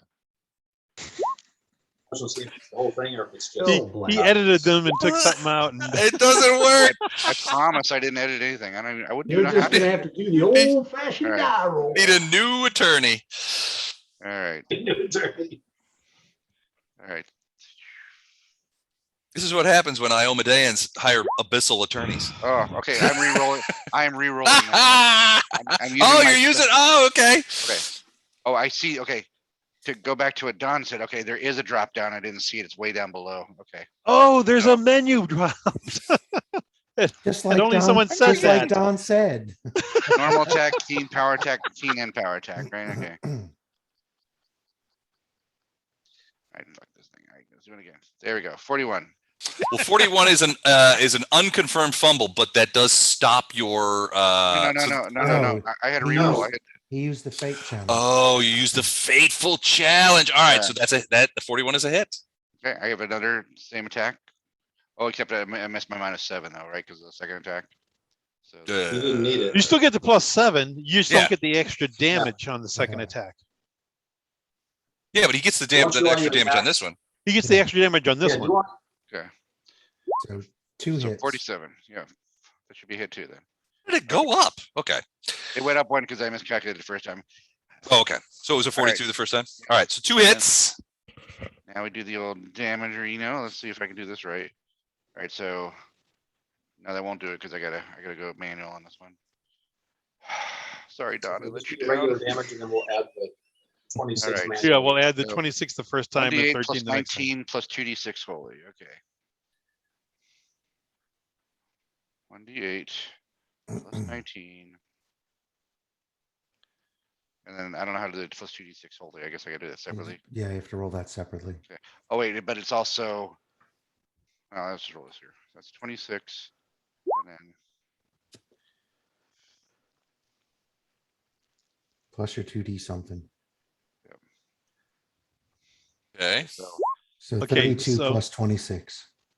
that was the first one. 32 Now plus we- 26 is 58. So 52 plus 6, so 58 was the total for that swing. Okay, and Okay. now the second swing. Boop.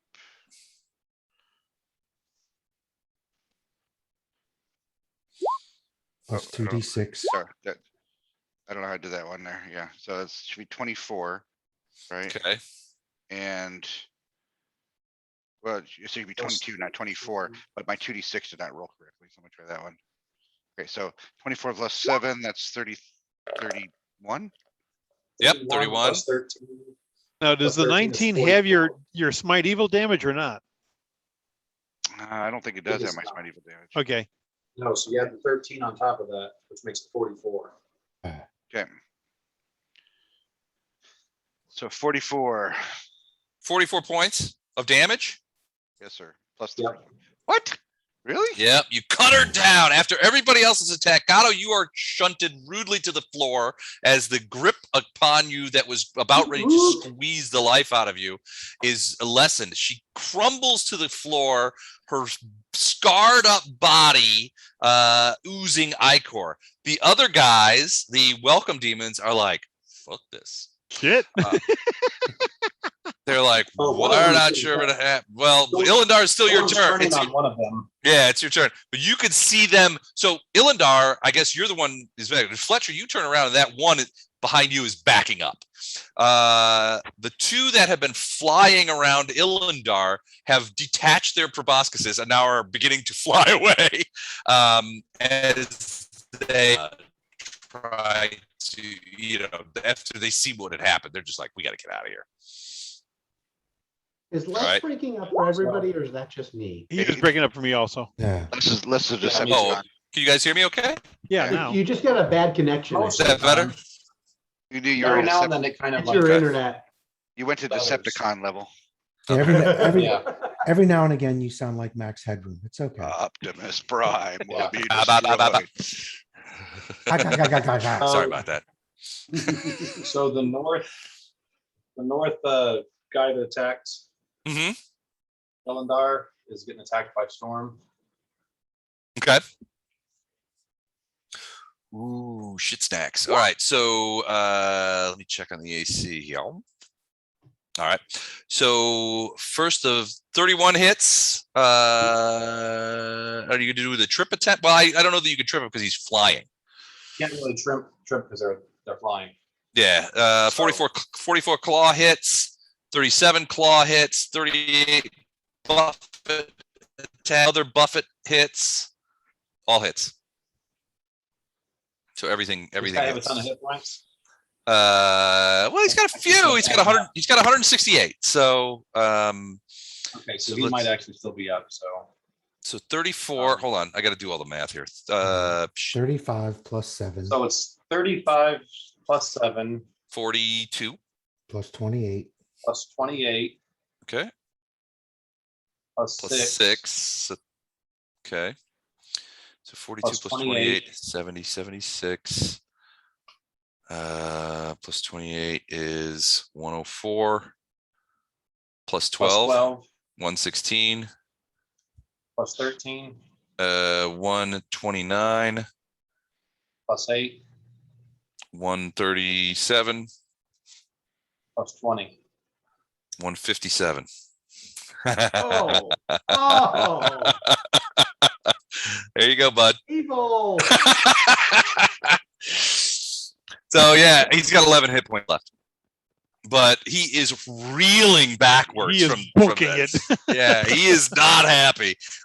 He was staring over at Odienka, and just like when Odienka fell, he was like, "Oh, my responsibility here is discharged." All right, so that is Storm. What Ilindar are you doing, if anything? Is Ilindar going to Verm Storm? Might. Well, no, she's not. What was the Go rules? Is it under 10%? Yeah, it's got 11 hit points from 158. And It's a Storm- possible verm. Ilindar, the only one who if you hit put it down, Okay. this is a verm. Can you burn your own? Okay, I'm Then gonna, get ready I'm to gonna hope donate. it doesn't have magic resistance. It does have magic resistance, but magic missile doesn't matter, does it? Yeah, it does. Magic missiles nowadays have spell resistance. Yep. Do they? Hold on a Are sec. liable to spell Oh. resistance. Yes. All right, then you Not in 3 spell and 3.5, resistance. but in Pathfinder, yes. Yeah, spell resistance. Yes. So, all right. So, yeah, you have to beat a spell resistance. And I'll tell you what it is right now.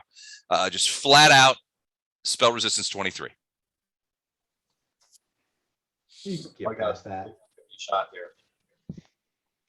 Yeah. There you go. All right. So, magic missiles. How many missiles do you do? All of them. He does 6, doesn't he? How many is that? 5? He does 6. 5. All right. He's got 11 points. This is for the kill and the verm. Well, minimum he does 1 die 4 plus 1, so that's 10. So 19. Boom. It goes down. That is the kill and the verm. The creature is flying backwards, falls into these vines, pierced by 2, 3, 4, 5 magic missiles and a bunch of other stuff from Storm. So that is a verm for Felt like we needed Mike. Well done. Zayla's there. Wah. Well done. One. And Okay. that's it for you? I like what Dan said. And Can you actually then- verm yourself? That was Can you burn your yeah, that's kind of what I did. Yes, you can. So We've looked at the Then rules that and was- no violation. No violation. then we're gonna take and basically move to the other side of Storm. 5-foot step. So he's just walking atop Storm. No, he pretty much slides off of her and slides down the other side. All right. So has he dismounted or is he still mounted? Yeah, he dismounted. Yeah. He's dismounted. He So basically just he's on the ground. Slid off the. Yeah, you got to figure her body's probably almost the size of an elephant now. So he So he was just- probably a good 10 feet off the floor. He's doing some Legolas shit And off the so- back. Okay. So he just like slid down the other side, like whoops, probably making curly noises as he was running away. All right. That is the end of round one. Fair amount of damage to the Welcome Committee, but we are well past midnight on the East Coast. So Yep. I will stop here and we will return to this in a couple of weeks. Good stuff. Sound Hey, good? I have a question. Take care, I have a guys. Wait. I have a What? question.